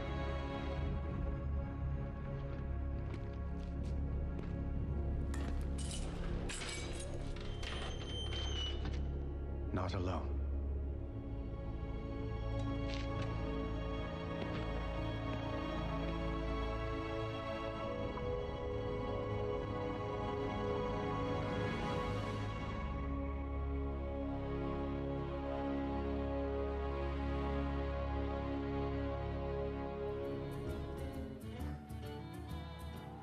Please welcome Not Creative bad, Director not of bad. Hearthstone, Ben Thompson.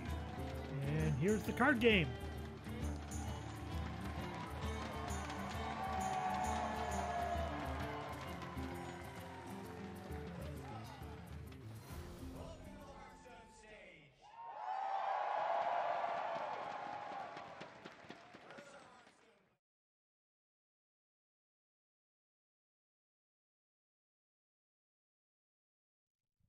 And he's got no mic. I gotta love that.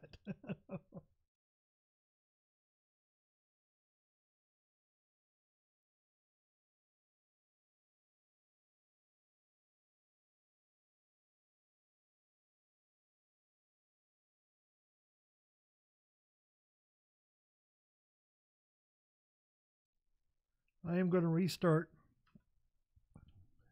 Oh, everyone's saying he's muted, so it's not me. Gotta love it.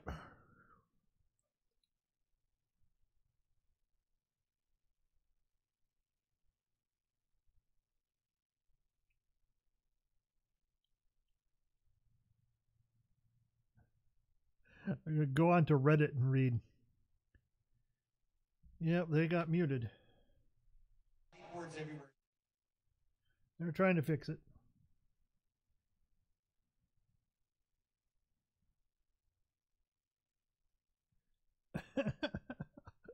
This is a first. They haven't shut him up either. They just letting him talk and talk and talk. Of course, it's just the virtual ticket people that are getting screwed over on this. So if you're trying to tune in to get Hearthstone information, you're going to get nothing.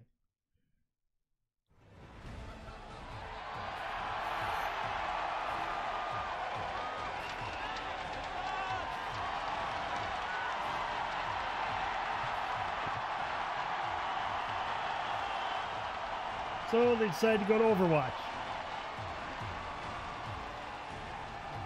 What is up, Blizzcon?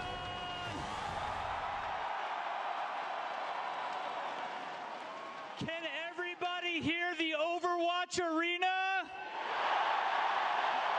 Awesome. I want to send a special shout out to all of our folks watching at home right now. All of us, every single one of us here, wishes we were hanging out with you right now. Because they're all logging in later tonight before us, and let's admit it, we wish we were. So before I start, I have a quick story for you. My nephew is in town for Blizzcon, and I was so excited. It's his second Blizzcon, and he says to me last night, he says, "Uncle Jeff, I'm so excited for the new announcement." And I'm like, "Well, John, what do you think the new announcement's going to be?" And he says, "I really hope you announce that you're removing Moira from the game."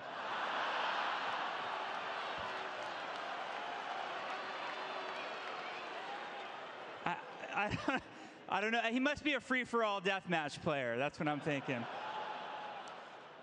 But it was an amazing year. I have to give a shout-out to Overwatch League, culminating in the amazing grand finals in New York City.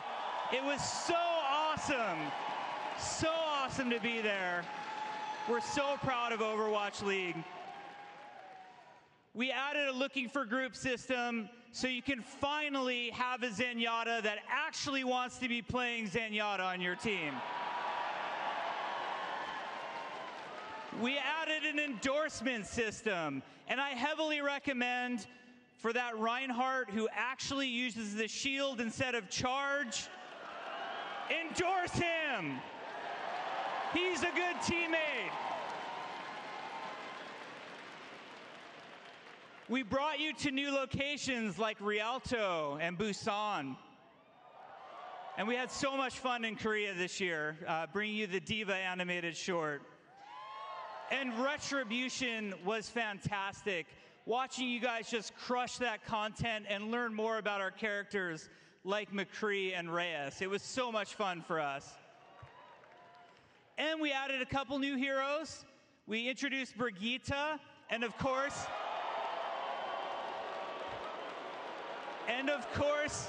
Wrecking Ball, who you are all free to call Hammond all you want. We're happy for that. But there was one thing that I was most proud of the entire Blizzard community, and that was your contributions to Pink Mercy. We are so thankful and so proud of you all. You raised over $12.7 million. You literally have a chance of changing the world. Thank you so much for that.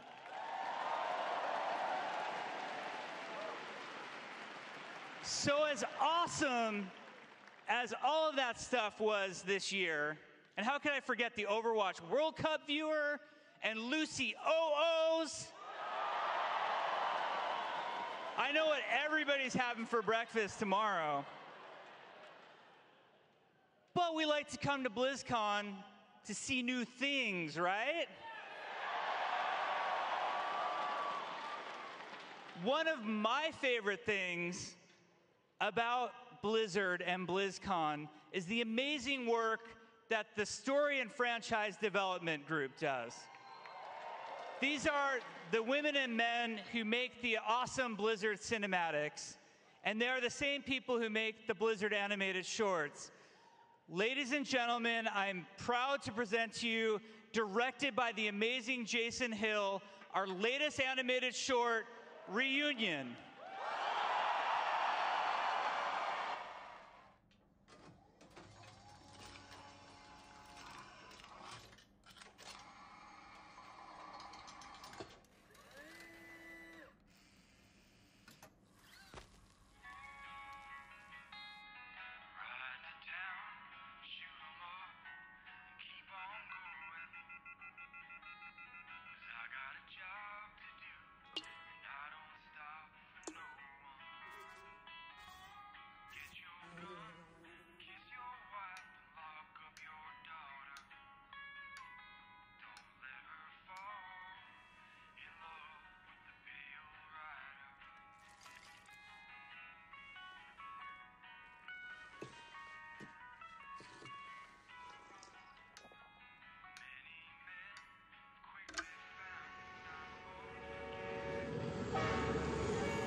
We got trouble!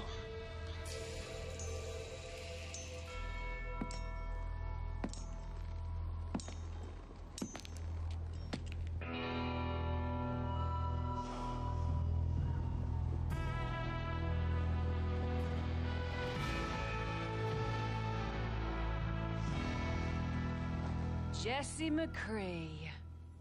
Been a while. You promised you'd write. Well, Ash.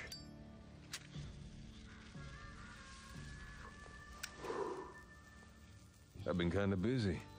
We're pretty busy ourselves, so it's awful convenient you showing up today. Yeah, you never been one to shy away from a good tip. Hey, We worked hard for this score. You best move on now. All I want is that crate. Everything else is yours. This crate? Huh. Bob.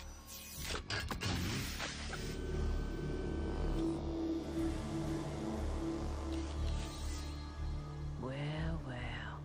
Now you got my attention. What is it? That's none of your business. Well, as I see it, now it's very much our business. Doesn't always have to be this way, Ash. Apparently, it does.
Looks like Bob got himself some upgrades.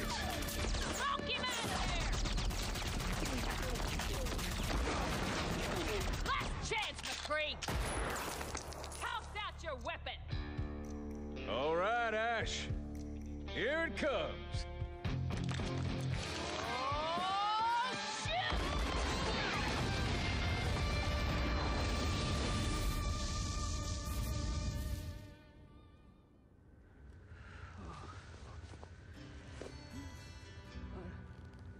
What the... McCree?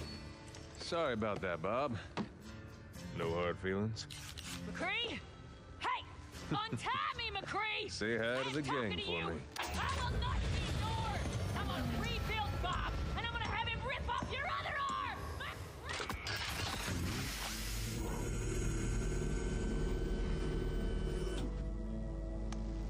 It's a loot box.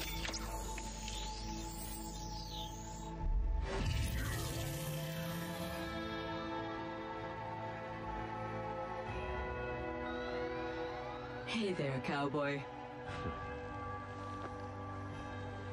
Welcome back, partner.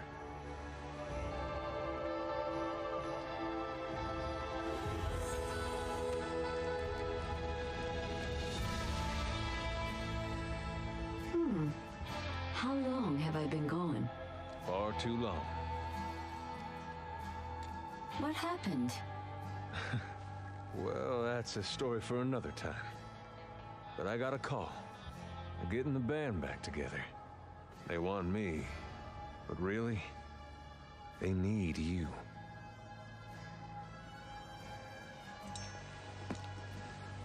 Jesse, wait. What are you going to do? I've got some business to attend to.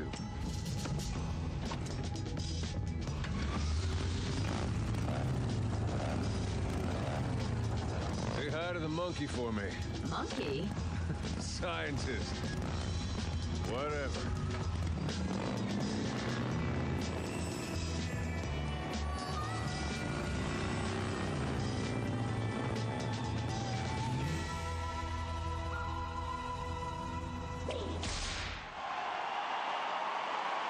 That was Reunion. We hope you That loved wasn't it. too bad. We had so Actually, much pretty good. fun making that movie. Spaghetti- One of the greatest spaghetti parts western. about I making a love it. movie like that is we love creating new characters. And there's so many new characters in that movie. Lots of people to introduce you to. Members of the Deadlock Gang, the mysterious robot. And the whole time, we're thinking to ourselves, could one of those characters be the next hero in Overwatch? How cool would that be? But there's a lot in that movie. Like, for example, could it be that awesome Omnic sniper guy? He'd be a lot of fun. Like, we could make a really cool hero out of him.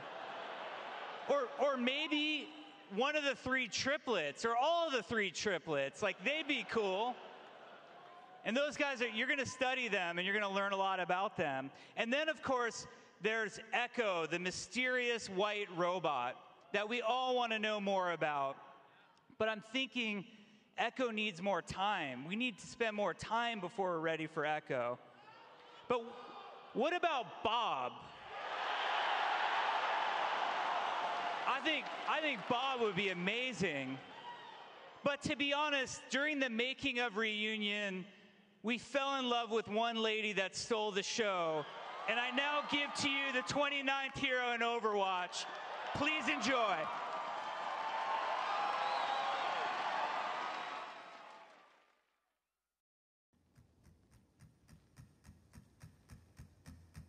Funny. They say there's no honor among thieves. But that's not how things work around here. If you cross me, or if you break your word, there'll be hell to pay. You can count on it. Let's clean up this mess. You wanna try me? Poser. Back off. Unstoppable. Burn it all down.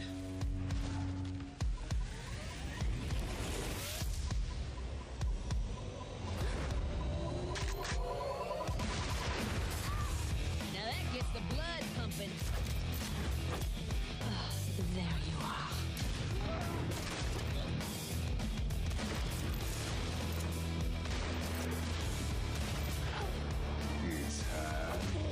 I'm calling the shots.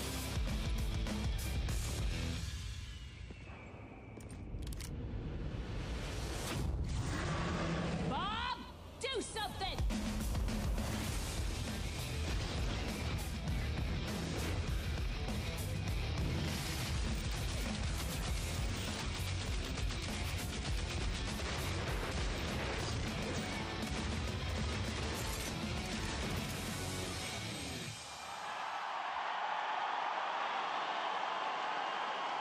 So please welcome to Overwatch, Elizabeth Caledonia Ash, the leader of the Deadlock Gang, McCree's old buddy. It looks like they're on rocky terms right now, I would say. Maybe they'll patch things up. She is an amazing character to play. Super high mechanical skill, which I know just between the small group of us and everybody at home is every one of you guys. Super high mechanical skill.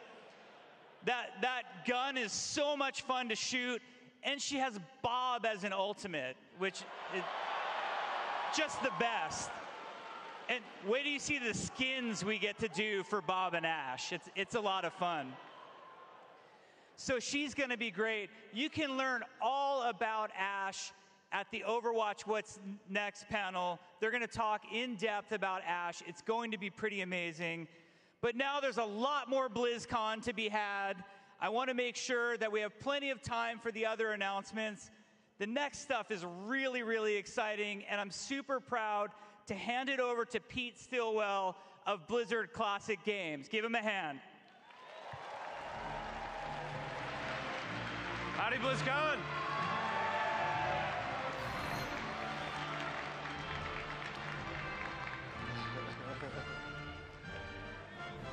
As we've seen this morning, there's so many new experiences to explore across Blizzard's games. But we're also here to discuss one returning from our past.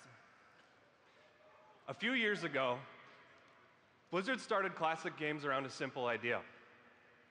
The world should always be able to play the games that helped lay our foundation. Luckily for us, sometimes that means we get to remaster one. Yeah. So, on behalf of your dedicated men and women of Classic, I am honored to present the return of another Titan.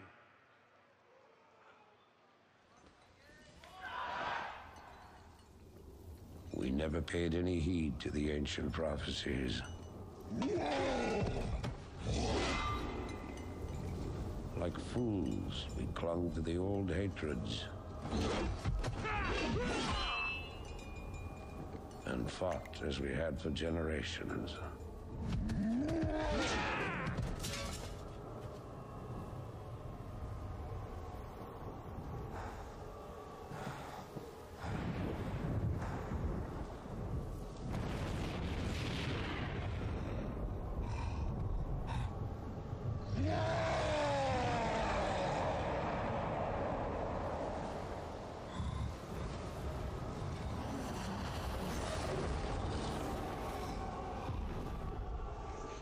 Until the day the sky rained fire, and the new enemy came among us.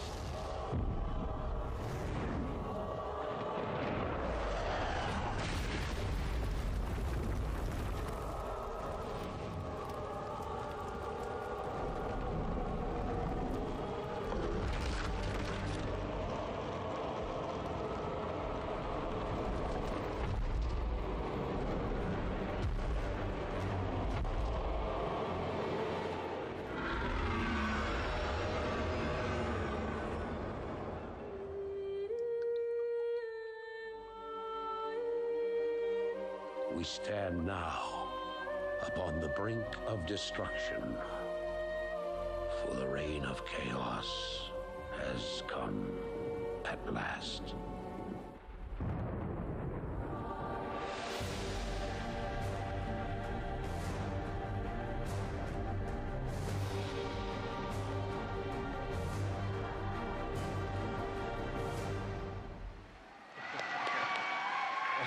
Wow, Warcraft 3. That All right, was promise me you'll come by and give me that unknown. cheer every now and again. That's Nobody epic. Thanks, expected guys. 16 years ago, Warcraft 3 found me. The art was vivid, the gameplay immersive, the stories kept me in their thrall, pun intended. Warcraft 3 changed me. Because of this game, I wanted to create experiences with the power to move people. Because of this game, I became a developer.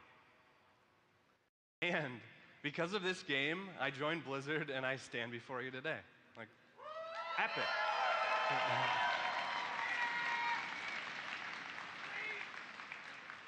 Reforged will be out next year, but if you're lucky enough to be at if you're lucky enough to be at BlizzCon today, you don't have to wait.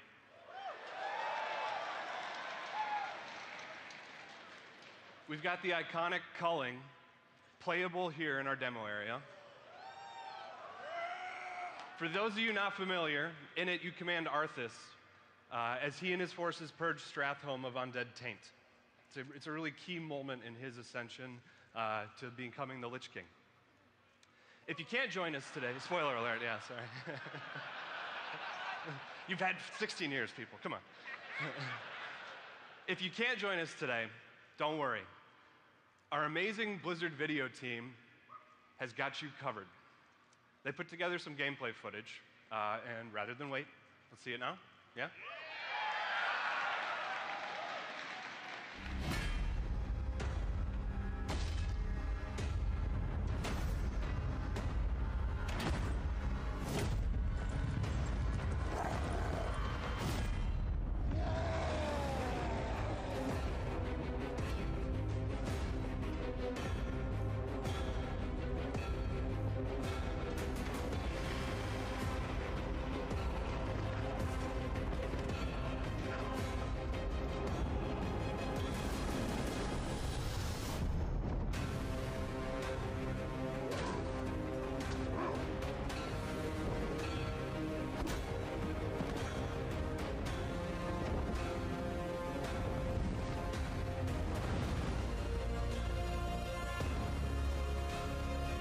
see they updated the graphics. 'Cause that was a big deal for me when I wanted to play it.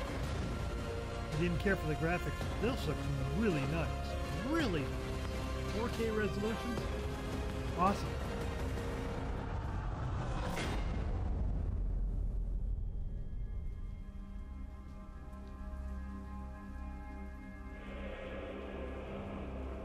We're too late. This entire city must be purged.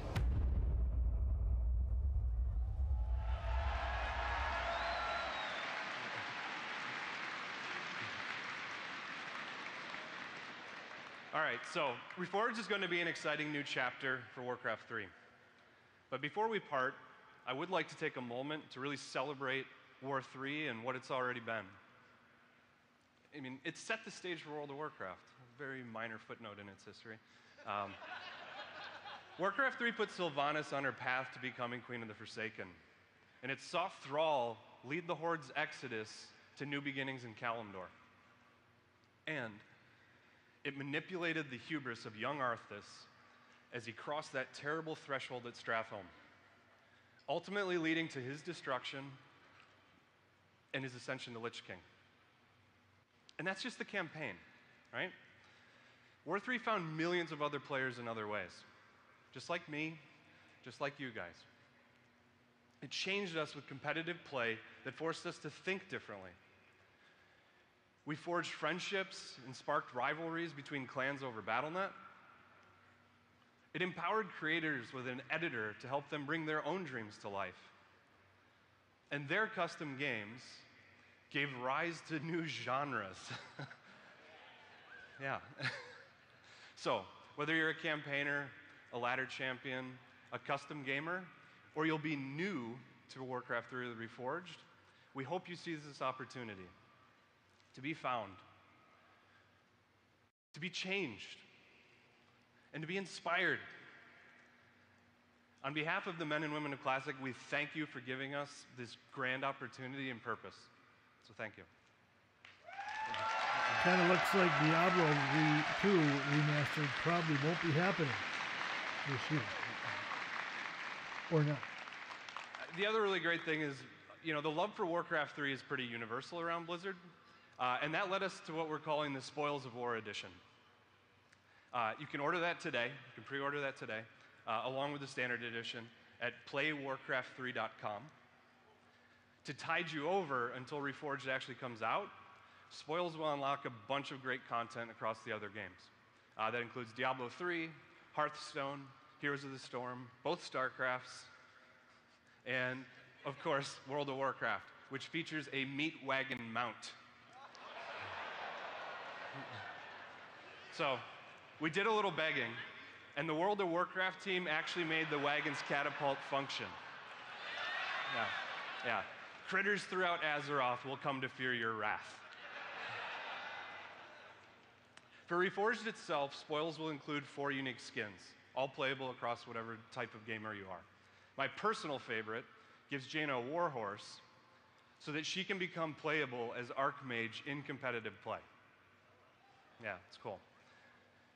If you want to dive deeper into everything else we have in store for Reforged, head over to playwarcraft3.com and join us today at 5:30 on the Mythic stage. The one and only Grubby will be hosting a few of our lead developers as we chat and see what's to come with Warcraft 3 Reforged. So I would like to jump back to Hearthstone. We've figured out the mic issues, so please join me in welcoming Creative Director Ben Thompson. So that's the classic that's coming next year. Don't think Diablo 2 is on their ticket anytime soon, but I could be wrong. Thanks, but brother. it doesn't look like it for this year. Hearthstone fans, welcome to the Mythic stage. To my Hearthstone family waiting for me back at the Hearthstone stage, keep a bench warm. I'll be right back. We just had to do a little thing. They saw how big this announcement was going to be for Hearthstone, and they thought to themselves, we got to get them a bigger stage. So in recap, the year opened with the Witchwood. As players took part in foiling the evil plots of Hagatha and her minions as they launched an all-out assault of spookiness on the general town of Gilneas. This was followed by the Boomsday Project, where we asked you to take part in experiments alongside and ultimately against the nefarious Dr. Boom and the scientists at Boom Laboratories. Now this brings us to the third and the final set in the Year of the Raven. It is during this time, the exploratory phase of the set, Probably when the get an team is at their expansion most that'll fun. cost you $50 Whiteboards bucks for everywhere are covered with some sketches virtual and cards drawings to and play. questions. That's what I hate about Questions like, Hearthstone. They is there rip disco you off maybe in big an old time. mage tower? Do we awaken the old gods, perhaps? Ultimately, and here's the part you haven't heard yet, we wanted to celebrate the spirit of competition. We wanted to do so in a way that champions the beliefs and the culture of an ancient civilization. So as we pull away the vines and cut away the undergrowth of a proud arena at the center of Stranglethorn Vale, we ask you now, hey man, what you think about this?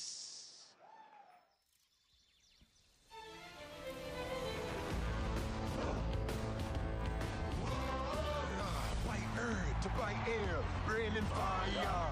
The only things a real troll desire. First to smash and to mash and to bash and maybe mangle. Here in Stranglethorn, you'll be warned. My lord's gonna trash ya. Say your prayers with voodoo, bashi bashi. Time for fun, we're gonna run ya through. Too bad for you. It's only once a generation. One victor wins the confrontation. Standing here, got no fear. I'm the best in the arena.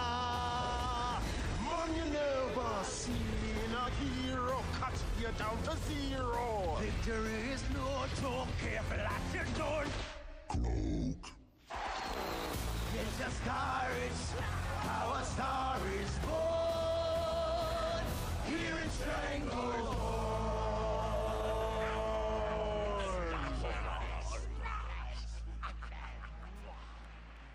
That's right, we're taking you back to the Gurabashi Arena to be a part of Rostakon's Rumble.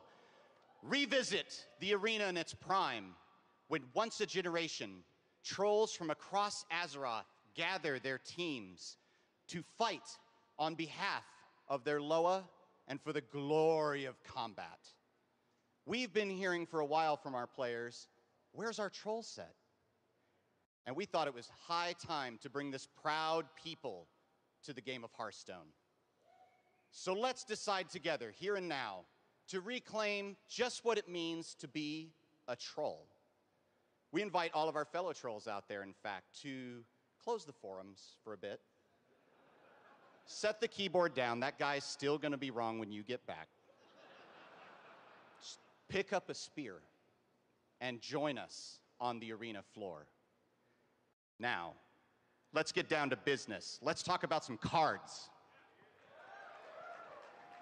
The Hearthstone team would like to give you a brief glimpse into what we have in store for you in Rostakon's Rumble. And we'd like to start with a new keyword.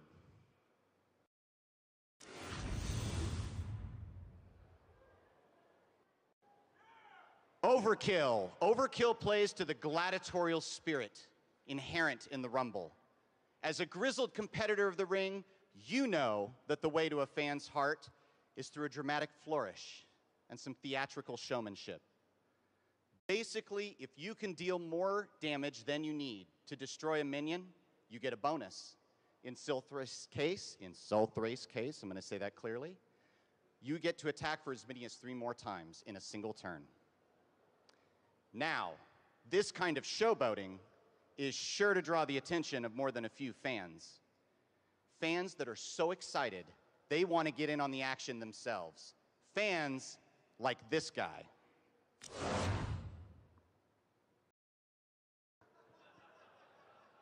Sharkfin Fan is a neutral minion who gives you a 1/1 pirate each and every time your hero attacks.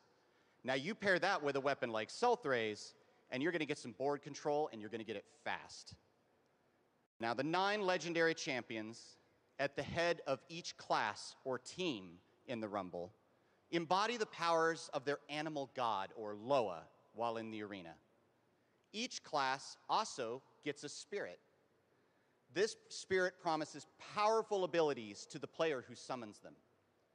The Spirit-Loa relationship is a very important part, integral part even, to the set that this occupies. Let's take a look at a spirit right now.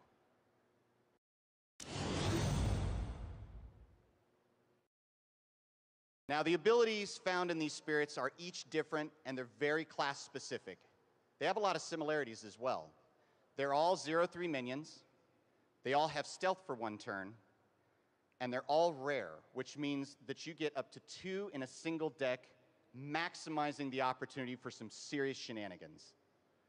Now, ultimately, spirits are just that. They are a spiritual manifestation of the Loa they represent. But this begs the question, what are Loa? Loas are powerful gods, usually animals, who are worshipped in the troll culture.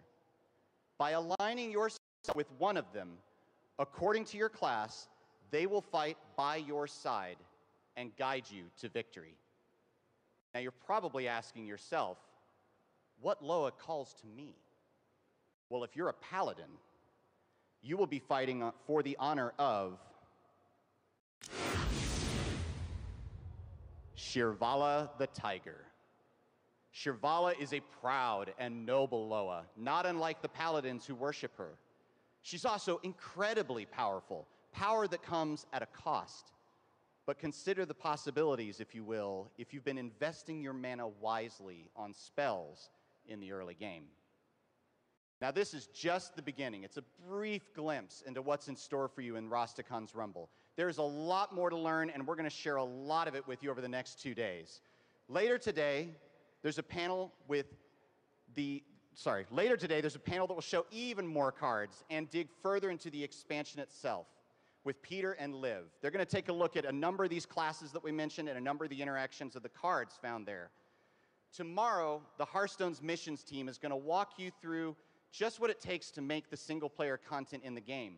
More importantly, they're going to walk you through the single-player content for Rastakon's Rumble, the Rumble Run, where you play as Rikar, an upstart underdog troll who needs your help as he travels to the arena in search of the title of champion for himself. And finally, on the show floor here at Blizzcon, both days, you get to try a special tavern brawl that uses just some of the new mechanics introduced in the Rumble Run itself. We are super excited for Rastakon's Rumble, and we hope that you will join us when it releases on December 4th.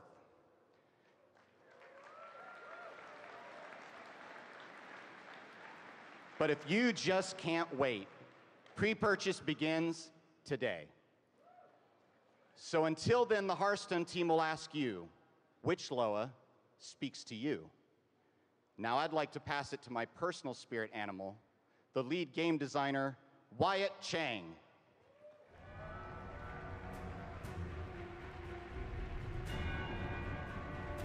Oh, this is getting tough to sit through listening to this stuff. For those of you who like this, BlizzCon! Have at it, man. I'll be sitting here waiting. BlizzCon! We love Diablo. Yes, we do. Give me something good. We love the way Diablo has brought millions of players around the world together to slay demons. Our modern world is an increasingly connected one.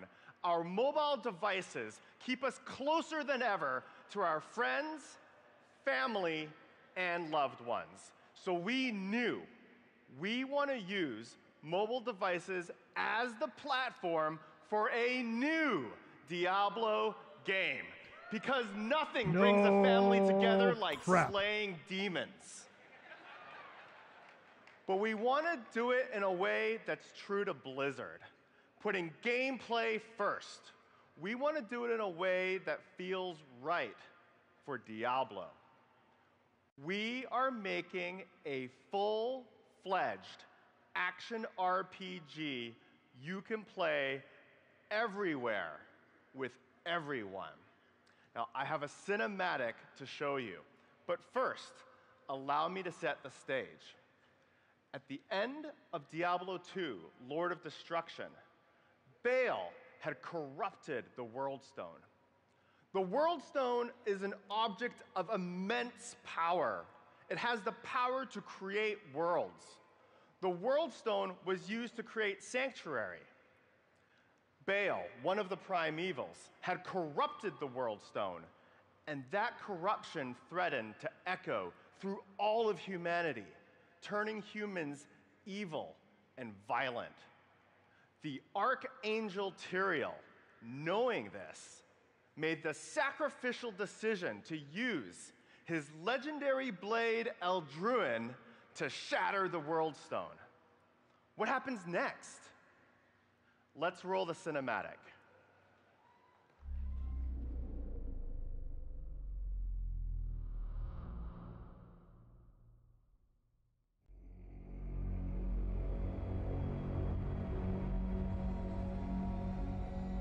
The World Stone. It was the power of creation and the birth of our eternal conflict. From the high heavens to the burning hells, our desire to control that power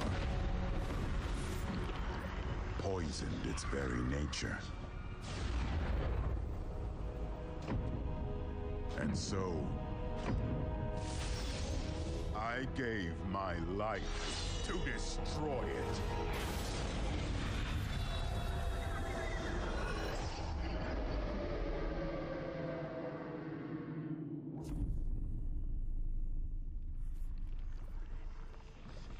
But its corruption spread.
If humanity is to survive, they must stand together and face the rising darkness. Though that may not be enough.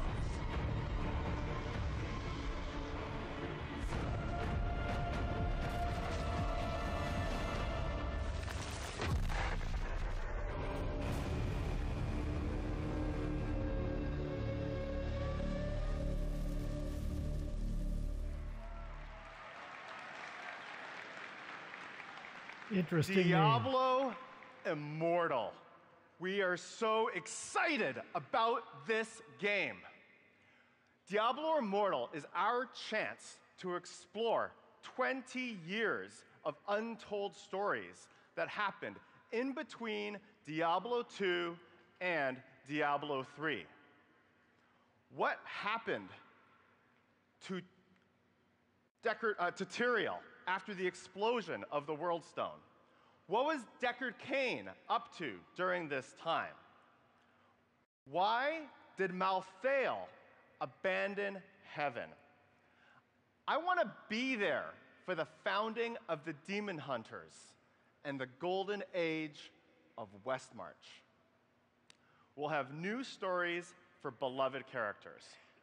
We've partnered with NetEase to create Diablo Immortal.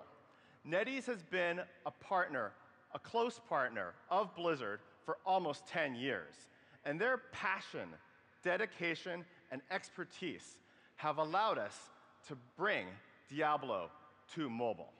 Now, I know what you're thinking. You want to see some gameplay.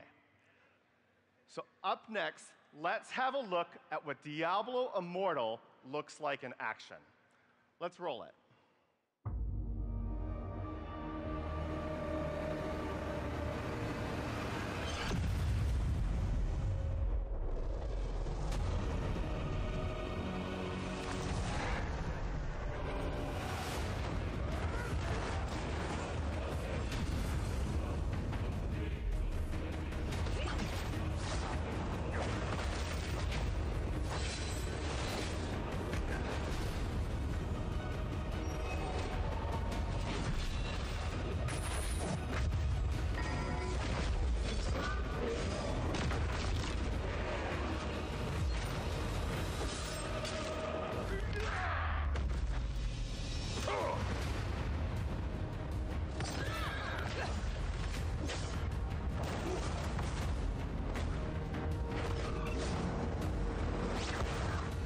Yeah, I agree with you. This one looks like Diablo 3 on a phone.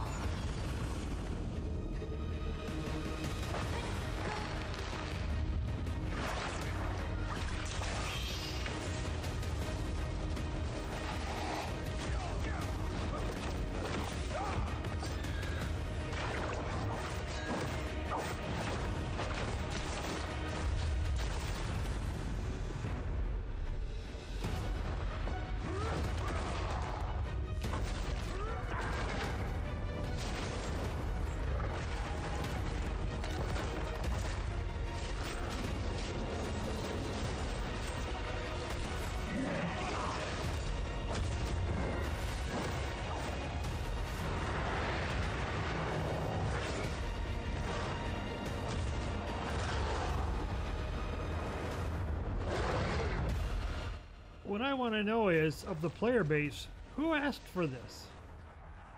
Every time I read about Diablo, nobody wanted a mobile game. Nobody.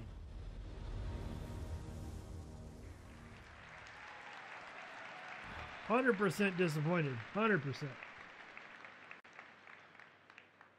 Authentic Diablo gameplay at your fingertips. We have new stories to tell, new skills for you to master. If you want to know more, we'll be back here on the Mythic stage in just a few minutes. For those of you who are here at Blizzcon, thank you. We are going to have, we welcome you here to Blizzcon, and there has never been a better time to be part of this incredible Blizzard community. We have a demo of Diablo Immortal playable here on the show floor in Hall D. And for those of you watching at home, visit DiabloImmortal.com for more information about Diablo Immortal. There has never been a better time to explore everything that Blizzard has to offer here at BlizzCon and alongside the rest of this incredible Blizzard community. As you wander the show floor, take time to say hi to those of us here at BlizzCon. Everybody at BlizzCon wearing the blue crew shirts at Blizzard would love to say hello.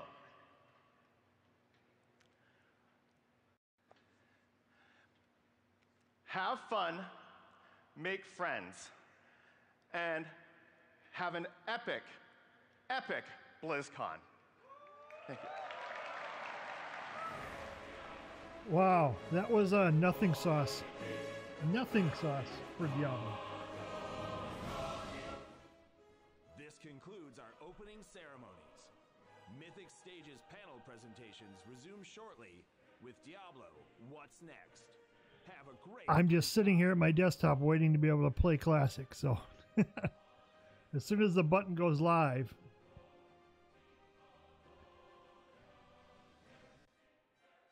But that was sure a disappointment.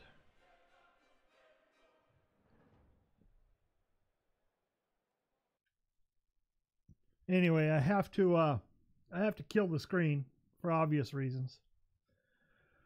So what'd you think? Beyond the fact that Diablo was a major letdown, I'm happy that Warcraft 3 is getting remastered. I think I might play that. I'm very disappointed it wasn't Diablo 2, but it's the way of the world. Really disappointed in Diablo. Oh my god. Oh my god, a freaking mobile game? Are you kidding me? You know how hard it is for someone like me to sit here on a teeny tiny screen and press buttons? Unbelievable. Unbelievable. Really disappointed. Yeah, I need a shower after that hogwash for Diablo. I agree. I need a... I don't know. I'm going to sit here for a little bit and see what happens with Classic, but I don't know. Yeah, Warcraft 3 looks good. I think that's probably going to make me play it because the graphic updates are just incredibly good. It needed it, which was one of the reasons I quit playing it, was the graphics were so blocky. And now they just look so good. Obviously, the graphic technology of the day didn't allow for that type of graphics. So, but yeah, I'm going to probably buy the pre-purchase Warcraft 3. In fact, I'll probably do it today if I can find enough coins under the cushion of my chair.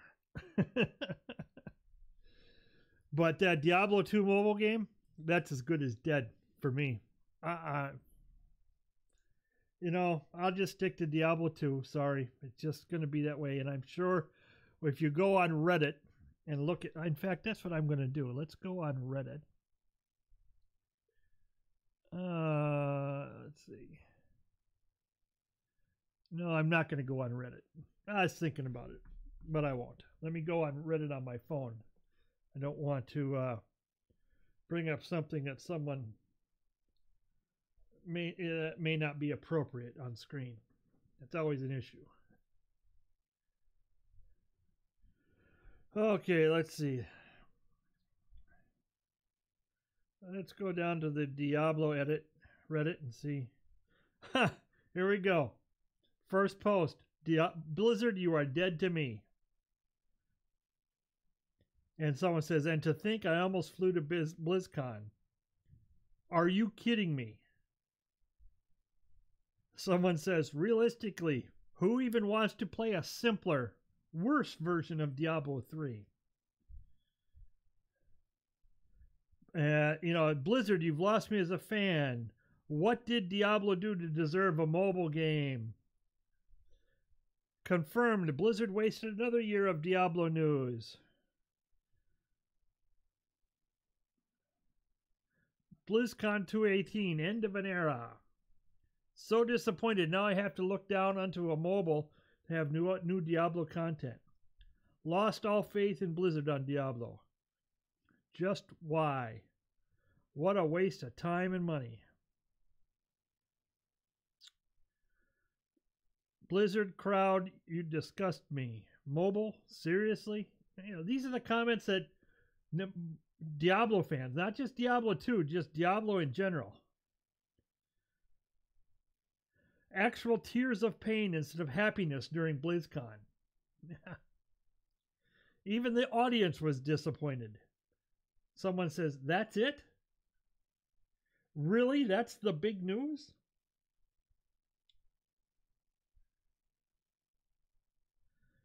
Ah, jeez. No Druid. Let me check what the Diablo 2 group says. Disappointed once again by Blizzard.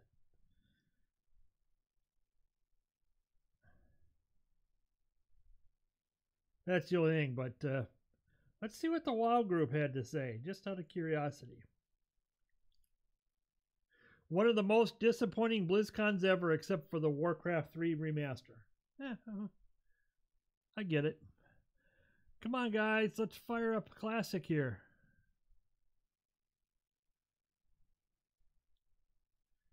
Let's fire it up. I should, let's exit it. Just to be on the safe side. And fire it up again. Because I've been logged onto it since last night.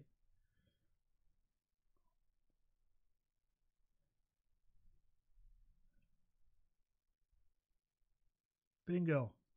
Okay, let's see how long it takes to log into Classic. This ought to be interesting.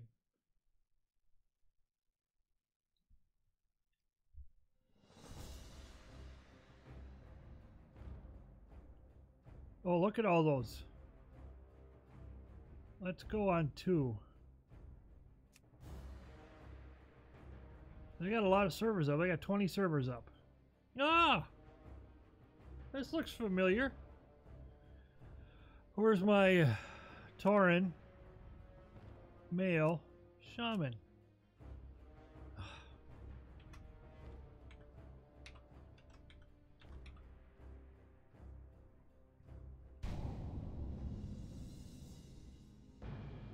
Oh, even the load screens. Oh.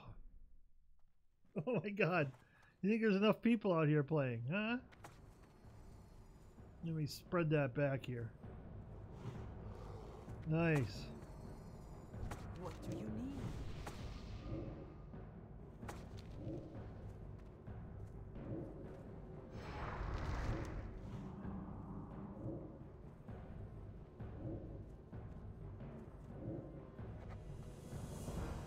The Plane Striders. Oh god, yes. Put down 7. Go forth to victory. I love it. I love it. I love it. I love it.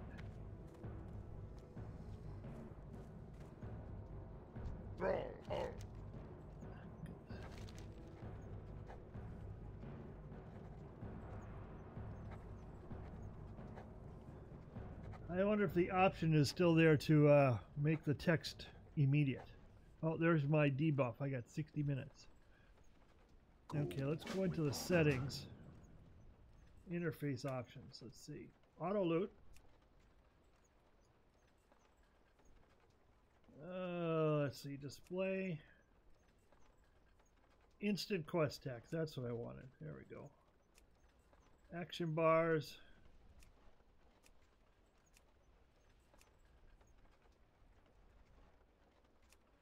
Oh wait, show me the action bars.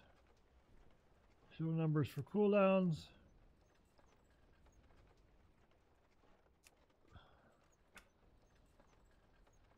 What do you need?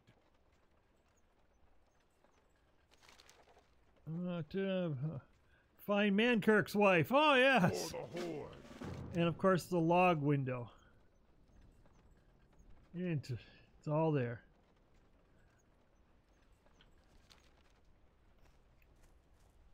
Now in Classic, you can see this, the green and red. Green means you're at level. Red means it's pretty much above your level to do. Loktar, go forth to victory. And yellow means it's doable. Let's see what they gave me for gear. But they, oh geez. They didn't give me a two-hander. That's probably because they don't have a two-hander available. Boy, they sure gave me crap gear, didn't they? Let's see. Let's look at the spell book. Auto attack is called attack. Yeah. Yeah, we get a 5% racial health. And more stomp. Okay. Let's see. I don't know how I'm going to do this. Rock Biter. Strength of Earth Totem. Stone Claw. Taunt, that's the taunt. Okay. Searing. Earthbind. Fire Nova. My heal.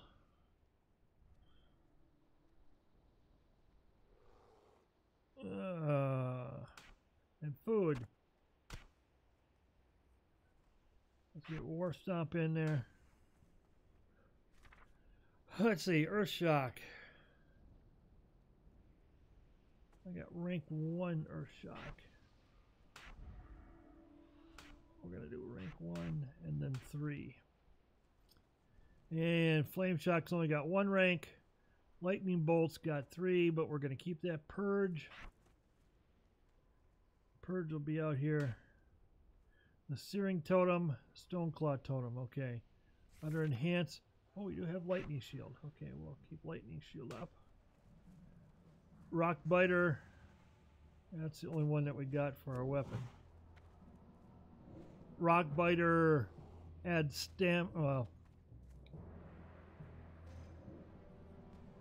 melee attack power and additional threat, because the Shaman, Enhancement Shaman at one time was going to be an off tank. I mean, it's got everything in its talent tree for it. And Flame Tongue. Okay, so we do have Flame Tongue. And under Resto, we have Ancestral Spirit. Yeah, so we can res people. And Healing Wave. Okay, let's look at the talent tree. The talent tree. We got 6 whole talent points to spend. Mana cost. So one thing about shamans is you have to worry about mana. Mana was a big deal with shamans. So let's see. Concussion and Resto. I'm not going to do Resto yet, but see, we had shield block. We had dodge. We had armor. And we had parry increasing. All in our talent trees. All designed for a one hand and a shield. Basically an off tank. I mean, that's how I saw it. That's how I played it. So we're going to go...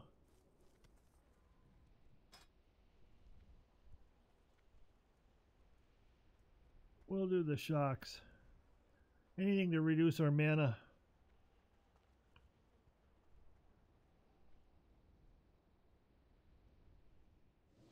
Okay. And when you wanted to change your spec, you had to go into, well, just with anything in town, you had to go to your trainers. Did they give us any gold? 50 silver. Oh my gosh. 50 silver. So let's see. Let's see if I can remember where the shaman trainers are.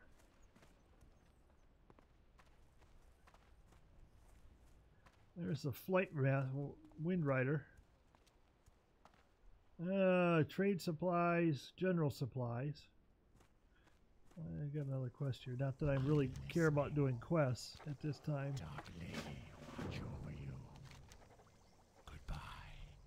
You look at the wonderful graphics. That tree looks like so real.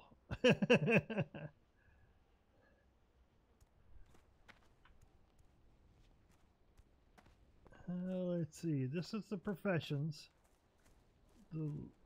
The blacksmith supplier and the blacksmith trainer. Trying to remember all this stuff from so long.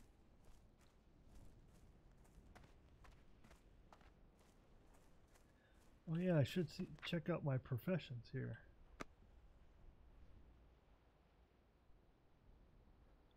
Talents.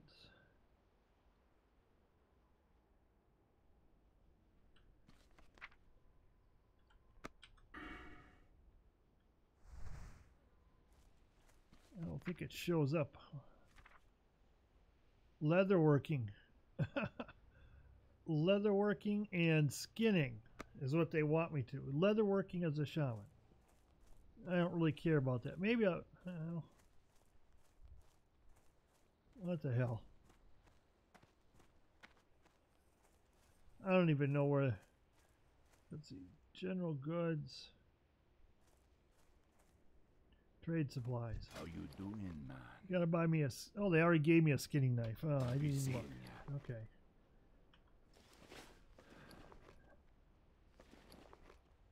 Let's see. Now, as a shaman, we had to carry a totem for each of the spell types, spell classes that we had. So we would have to carry 4 totems. They changed that later on to combine them into one.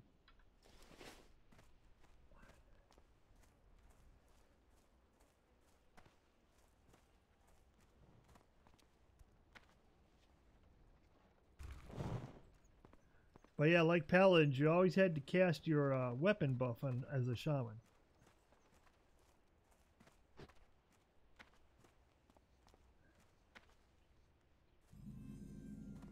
Discover the Barrens.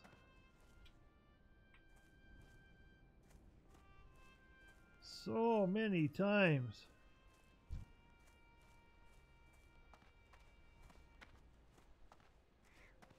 I don't expect to get much done here because everyone's out here playing. But I just wanted to look around. And this was all before Cataclysm. So there was no big rift in Barrens. Barrens was this huge all-in-one deal.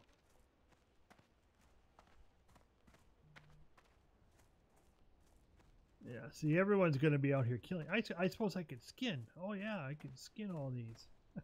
As if it matters. I wonder if they got... I wonder if they fixed mining and herbalism. Well, mining. You have to mine 3 times per node to get it all? I don't know.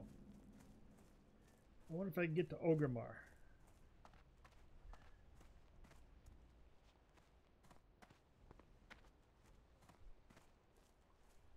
Yeah, see, everyone's going to be out here. So I'm just going to, my first login here, I'm just going to go explore around and take a look. Let's go to Orgrimmar. I wonder if the flight path is there. It might be. Peace, friend.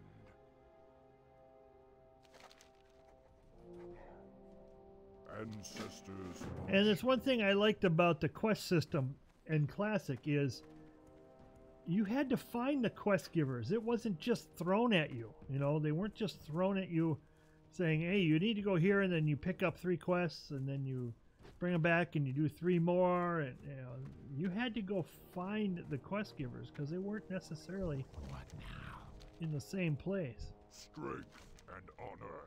Strength. Oh, okay, so I don't have any flight. Okay, so let's run it. Oops.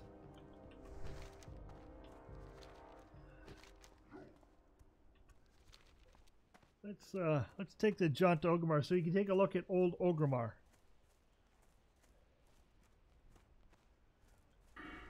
Oh, hit the right key, you dumb. There we go. What was the auto run? Let me look at the key bindings here. Auto run was the numlock. Okay. There we go. We have to go up to that tower and then we'll take a right. But yeah, let's go to Orgrimmar and see the old Orgrimmar.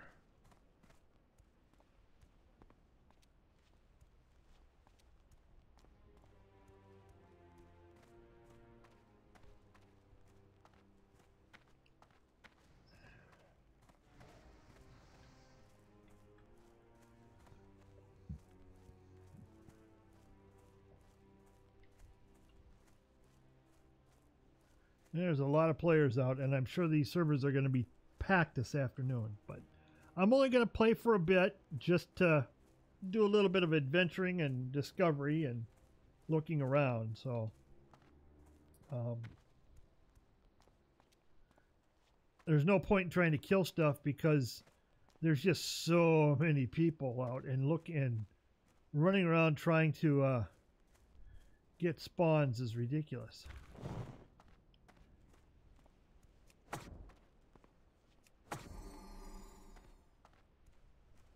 One thing about totems is when you drop them, they're there until they die. So, yeah, let's do one. Let's do one, huh?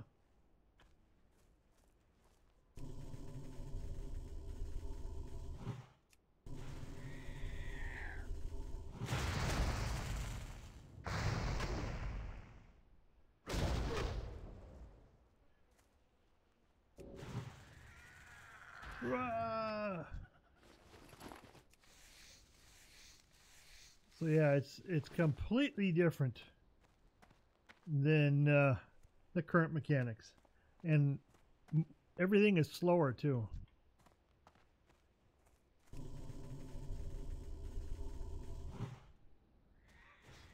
And you have resistances. Everything gets resisted. Everything gets resisted. Kind of sucks. Okay, these will be a challenge. These are level 14s.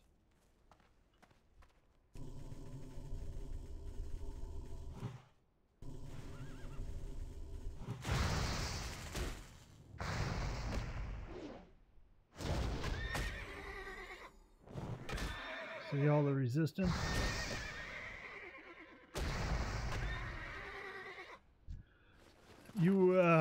There was an inherent built-in resistance to spells and everything, and melee attacks that every creature had. And then depending upon the difference between you and the level of the creature, they would add in more. And it was a lot more than what it is today. Definitely a lot more.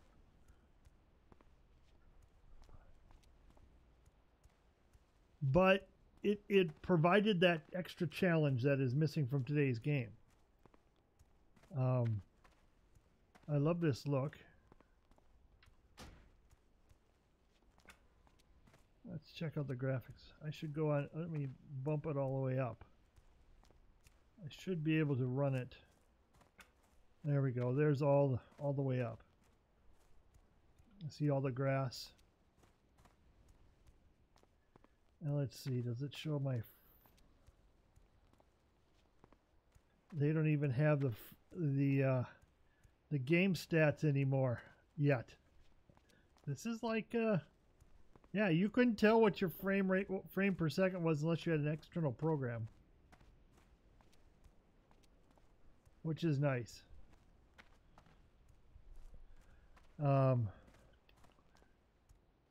Yeah, I believe it. Twitter is probably blowing up, much like Reddit. 3 were in favor of that crap. Yeah. I'm not surprised to see that at all. Oh, God. I'm still trying to figure out who requested a Diablo mobile game. I don't know. They could have easily done something else. I mean, or stuck with something like Hearthstone. Hearthstone's great for mobile. Leave it there. It's a card game. But to have something as... Oh, they won't even let you go back. Oh, they ported me right back. So you can't go to Durotar. Well, that sucks balls. Oh. Here I wanted to have fun and take a look at old Orgrimmar, and they won't even let me.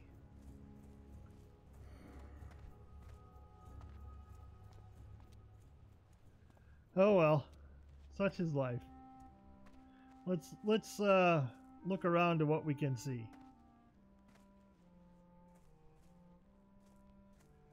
Say, of the 3 that you read that were in favor of the mobile game, how many of them were on drugs?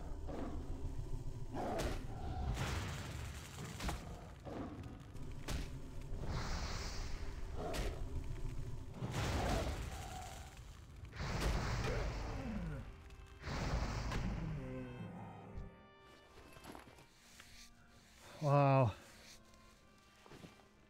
This all brings it home big time.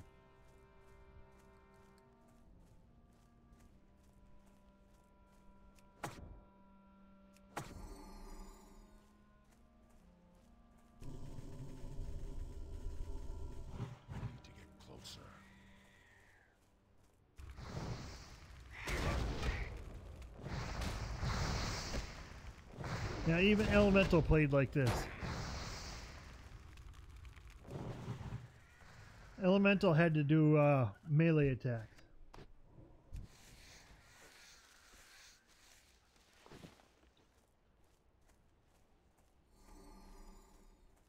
Let's climb up the mountain here.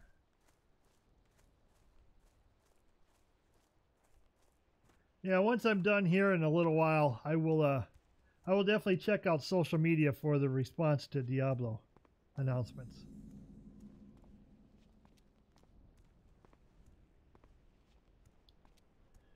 The other thing about this game is quest rewards always went into your inventory. In the current WoW, quest rewards don't even go into your inventory anymore.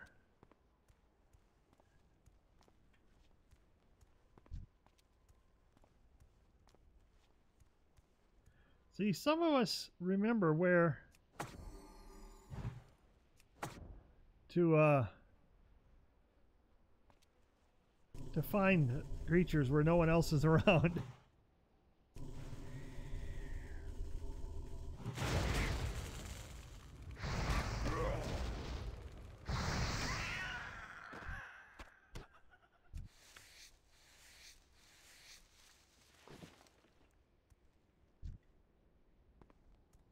Wonder. See, and as a Tauren, you had a quest for some of your totems and capabilities that you had to go up to these top of these hills to find these seers to prove your worth as a shaman.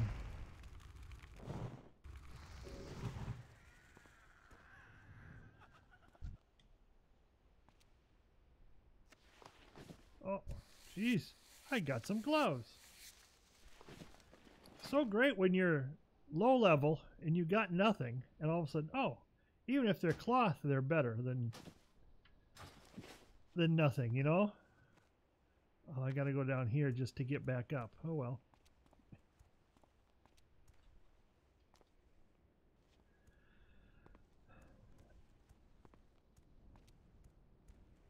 But yeah, the totems live and die.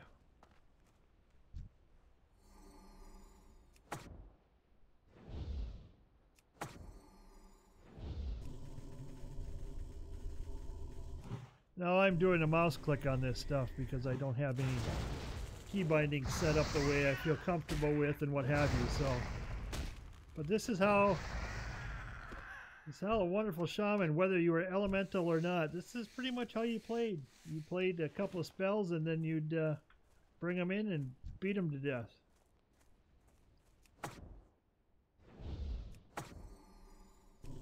And of course you'd have macros set up for all your totems, but you had to do them individually.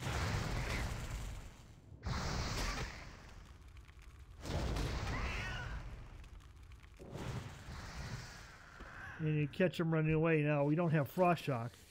Frost Shock! Which was everybody's favorite spam spell in PvP. And of course I did it too, so...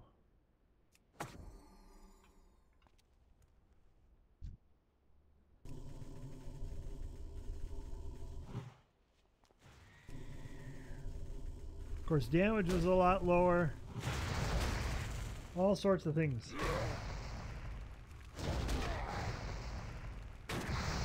Did you see my mana bar there? A little bit low. You couldn't regenerate mana unless you had spirit on your gear. That would allow you to regenerate mana during combat. Otherwise, you couldn't cast for... You had to stop casting for 5 seconds for mana regen.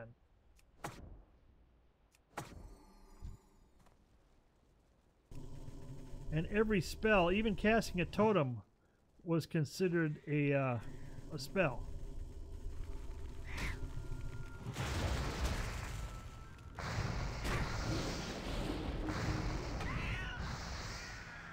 I mean, we did pretty good, don't get me wrong. I think we did better gameplay than the Paladin did. Paladin was okay. Swing and go watch Netflix for 5 minutes. You know, that's pretty much how it was. How am I doing here? I got 3 beaks.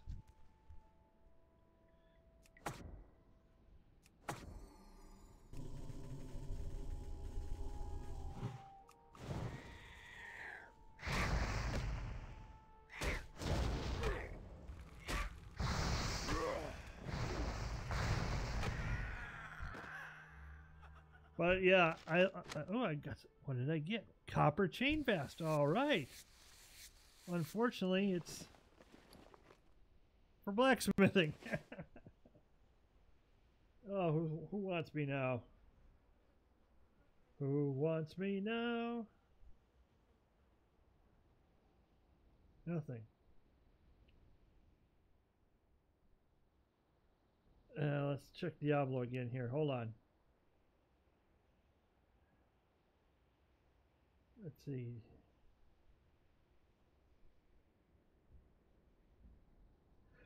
I'm going to watch that Diablo thread later. I'll worry about it later. I just have no desire to even watch it right now. I really don't. After the crap that they just put us through, I don't even want to watch it.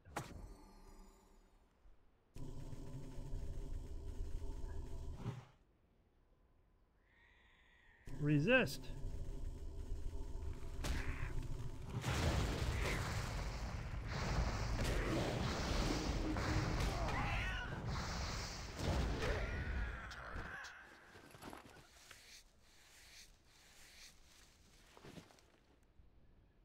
Wow, I'm at 88 skinning. Woohoo!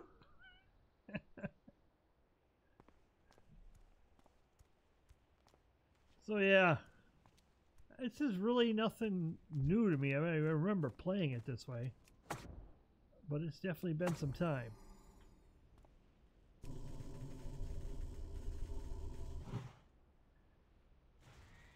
The nice thing about it too is when you cast a spell and the mob went out of distance, it still completed your spell cast.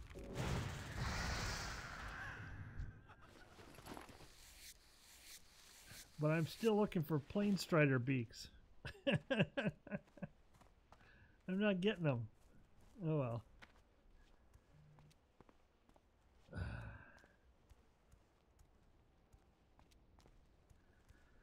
So if you saw the Diablo stuff and you think it's pretty good, let me know, and let me know why. If you want to. I'm not asking you, I'm not demanding you do it. I don't demand people do anything.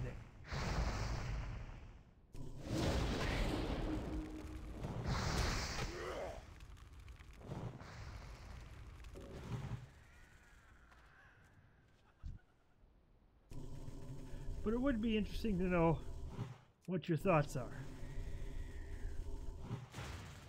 See, I'm low on mana now.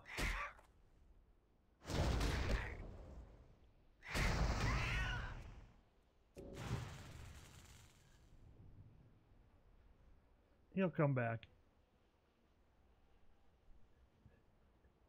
He's down to what, 1 health point? I don't know.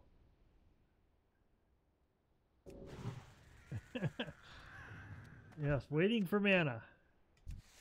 Hurry up and drink is the mantra.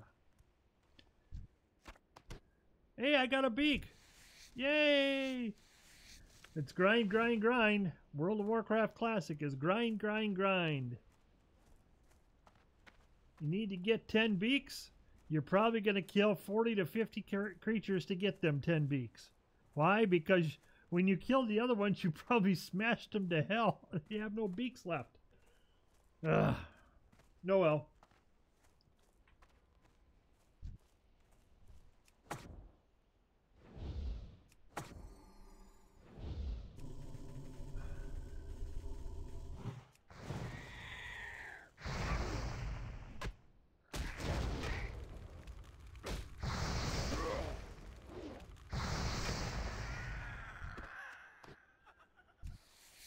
You know, all those people down there running around fighting for mobs And I'm right here. Not more than a few feet away. I gotta get some of the old utilities back that we had. Like a totem, there was a totem add-on, so you could select the totems you wanted to drop. There was one that gave you the length of your totems, so you knew how long they had been out.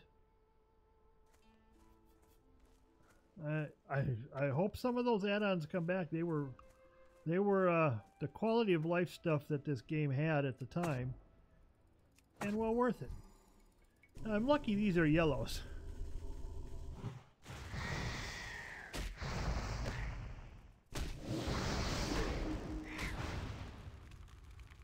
That's our racial war stop.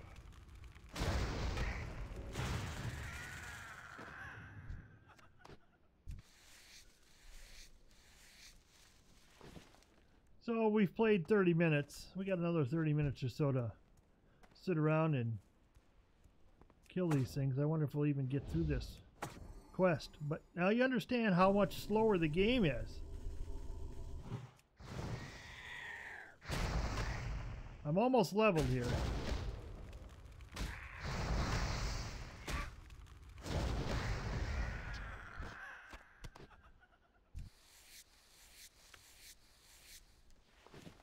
Almost leveled, and most of it, and all of it's from grinding. Definitely no quest turn-ins yet.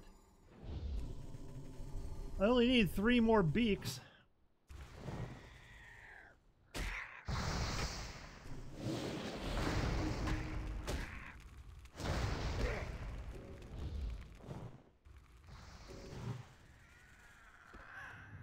It'll take me 1.5 years to get the beaks. Hey, at least I'm leveling my profession. Okay, so you see my mana's down. Now we do learn a skill called, see, they don't show the skills you don't know yet, but it's called ancestral something that lets us resurrect. But we need to have an Ankh. An Ankh is a reagent.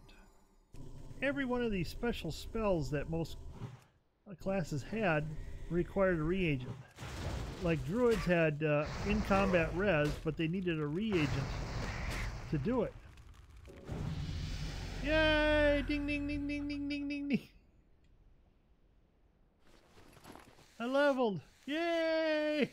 It only took me, let's see, what's the timer? 31 minutes. 31 minutes to ding ding.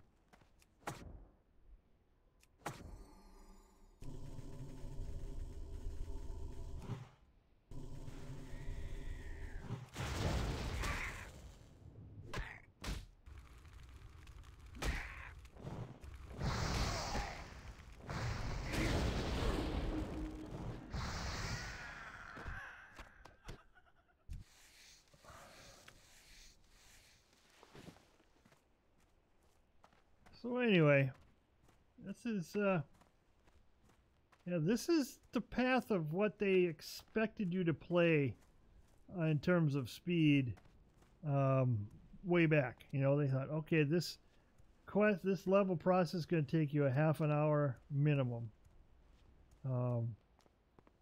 You know, life was a lot more relaxed. If you got a couple levels a day, you were damn good, especially in the upper levels. It took you a while. I wish I had Ghost Wolf. I don't remember what level I get Ghost Wolf at. But it's my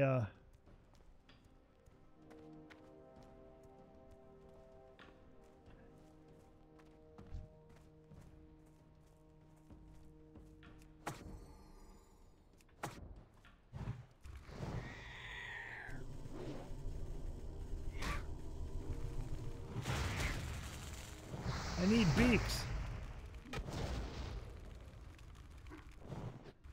I need to get a beak or two. Oh, I got another armor upgrade, possibly. 1 stamina. It's male, and I have to wear leather until level 40. Yeah, something like that. Not that it matters. But yeah, and then you had weapon proficiencies that you had to deal with. Your skills. You had weapon skills, so you had to make sure that you kept those up depending upon what you were using. You had armor proficiencies, what you could do. See, I can only use leather and cloth, and I can handle a shield. But you see, your skills had to keep up with everything. So there were reasons for the madness, you know. It's too far away. I'm out of range. Very interesting stuff. The only thing I can say is it is smooth. It moves nice. I don't know what my frames per second is because they no longer have that stuff, which was part of the... and there is no I menu. Hitting I to join Group Finder. There's none of that, which is kind of nice. Let's... oh, there's more up here, too. Sug. Down. Blood and thunder. Go forth to victory.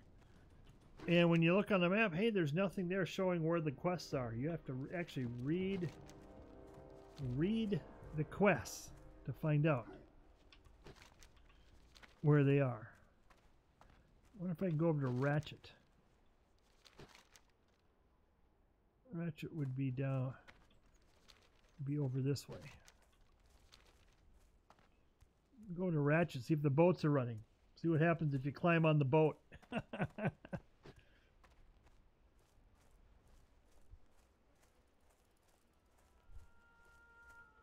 But yeah, I've got it setting at Ultra, by the way, so if you want to know why the grass is there, I'm on Ultra. Yeah, this is a road to Ratchet. I wonder if, I bet you I can't even get to Thunder Bluff with a Tauren. Probably won't let me. Where's my Hearthstone set at? My Hearthstone set at Crossroads. Of course. When I stream tonight, I'll stream this and I'll play it on the Alliance side so you can see the difference. But yeah, we'll go to Ratchet and then we're going to call it a day for the stream. I will be on at 8 o'clock tonight also. So, and at that time I will play the Alliance side so you can take a look and see how that looks.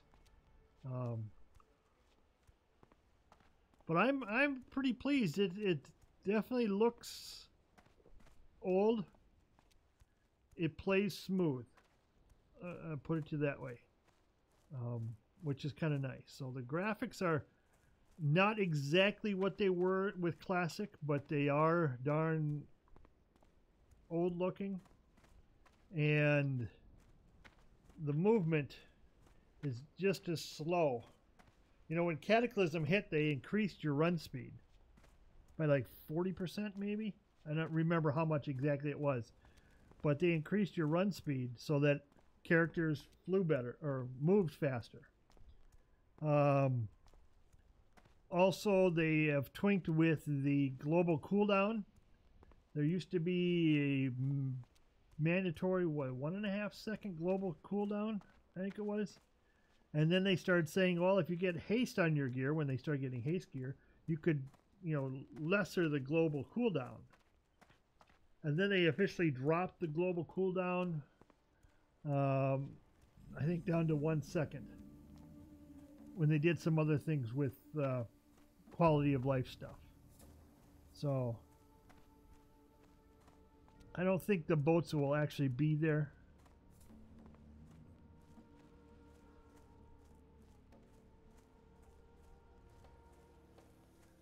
Well, yeah, let's take a look here at Ratchet.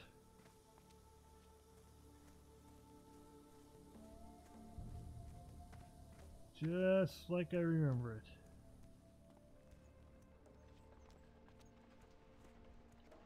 Good stuff to see. Good stuff to see. What's this quest out here? I haven't done anything. Oh yeah, I have. I found him. Time is money, friend.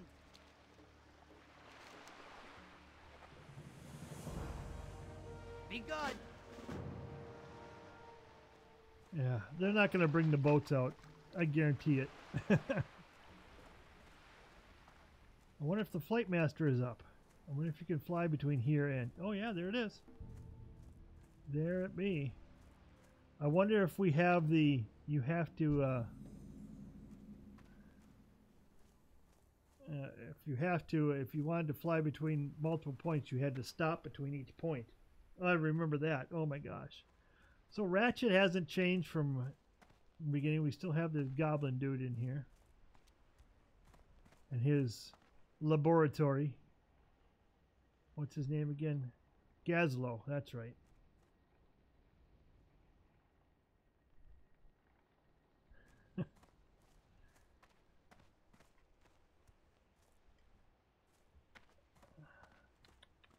What's this guy got? What's up?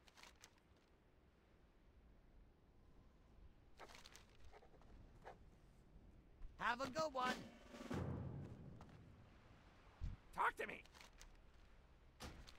Okay, so we can fly to Crossroads. Let's see how flying, how our flight trip works.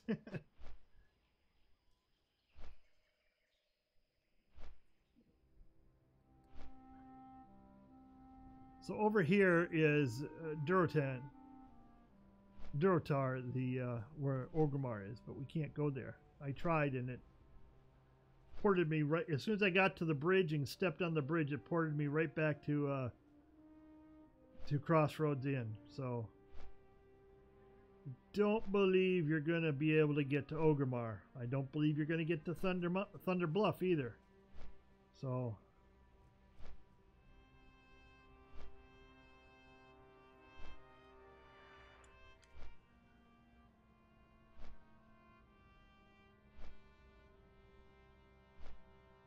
Oh yes, the flight paths are very scenic. Still. Very scenic. They took the long ways.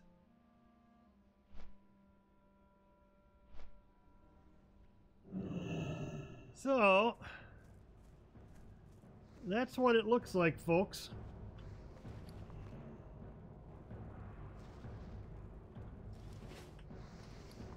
That's what she looks like. I don't think there's any other quest log items I got.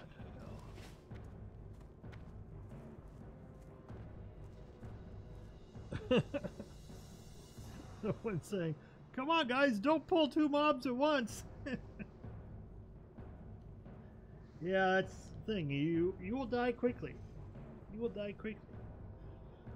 So what do you think? Does it remind you of, give you nostalgia? Is it crummy looking? If you saw me in combat, do combat, what did you think of the combat? The talent trees? You can go out to Wowhead and see the talent trees. They've got them for all the characters. But, yeah. I wish we had more to play. I'd be playing it.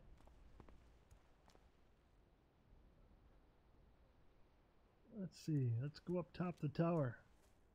Even these horde towers are old style. In terms of the wood design, it's just really cheesy. See, another quest up here. Speak. Victory. Victory. Yeah, so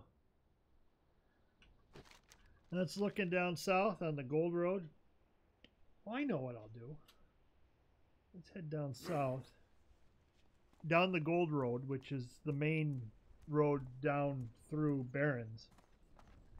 We'll go down to the lift. See if the see what happens when we try to ride the lift. I got 17 minutes left before I get booted. And that's just probably enough time to get down here and try the lift, because it's a long run. That's a long run down to 1,000 needles. Yeah. I hope I don't die. I hope I don't aggro too many creatures. I don't have frost shock to slow them down.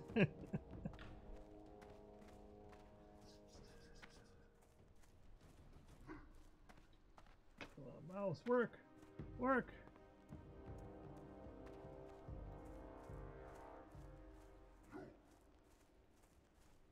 Okay, let's see. I still want to.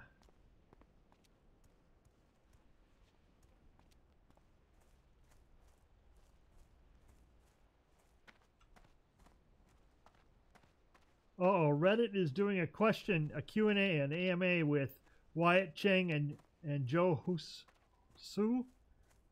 What questions do you want to ask him? I only have one question. What the fuck were you thinking?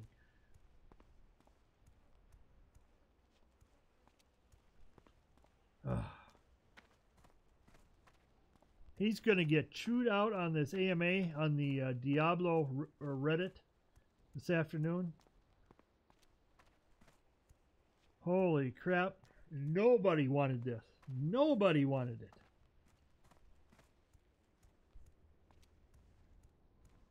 Oh, someone says they're getting 414 frames per second. Yeah, okay. I believe it.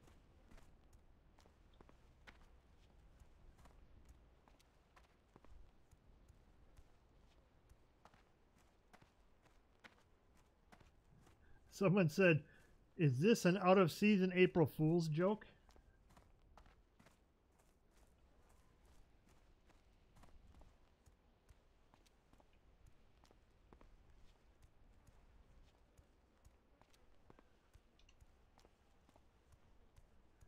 Blizzard is editing the comments on the video. They're deleting all the bad press on the video on YouTube for the trailer for Diablo Immortal. Why am I not surprised?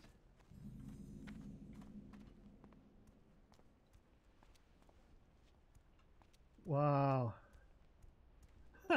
That's a good one. Blizzard just rebranded the game to Diablo Morning Poop. I'm assuming he's getting at that you're sitting on the shitter while you're playing, you know. Oh, jeez.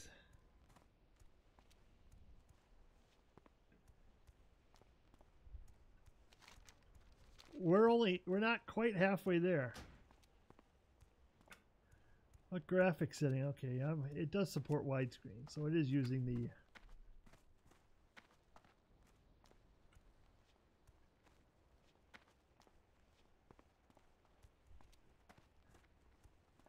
Oh yeah, boy, Diablo is Blizzard. You blew it. You blew it. People don't want, real gamers don't want mobile games. We don't.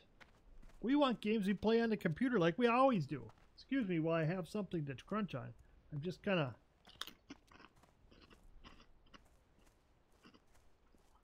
of hungry. When I get off here in about 15 minutes, I'll have to go eat lunch. I haven't eaten all day except these chips, and they're getting kind of boring.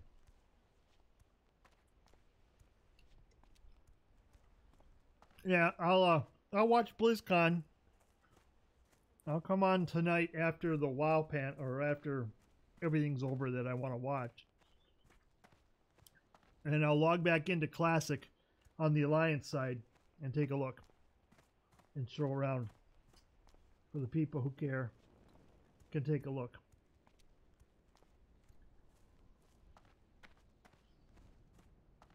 I know this is so fun, but this is what you did.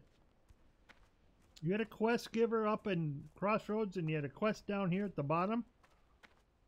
Yeah, you ran to it. Well, we're about halfway there. What level are these? 21s. Oh my god, I'm gonna pull aggro.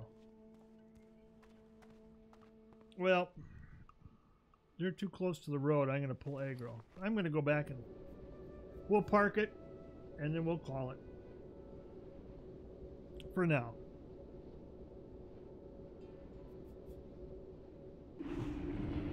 So anyway, thank you everybody for tuning in. I appreciate it. Sitting through the opening ceremonies and being totally disappointed with Diablo news. We got Warcraft 3 Reimagined is coming up. Warcraft Classic, World of Warcraft Classic is coming along the next summer. So I will be on sometime tonight. I'm not sure exactly what time. I'll send out a tweet message and I'll post on the Discord when I'm going to go. So, but thank you all for joining in. My name's Cheese, and I normally play retro games, and this is as retro as I get. This is 15 years ago, so that's not bad. I will see you later, all. Thanks for joining in. See you soon.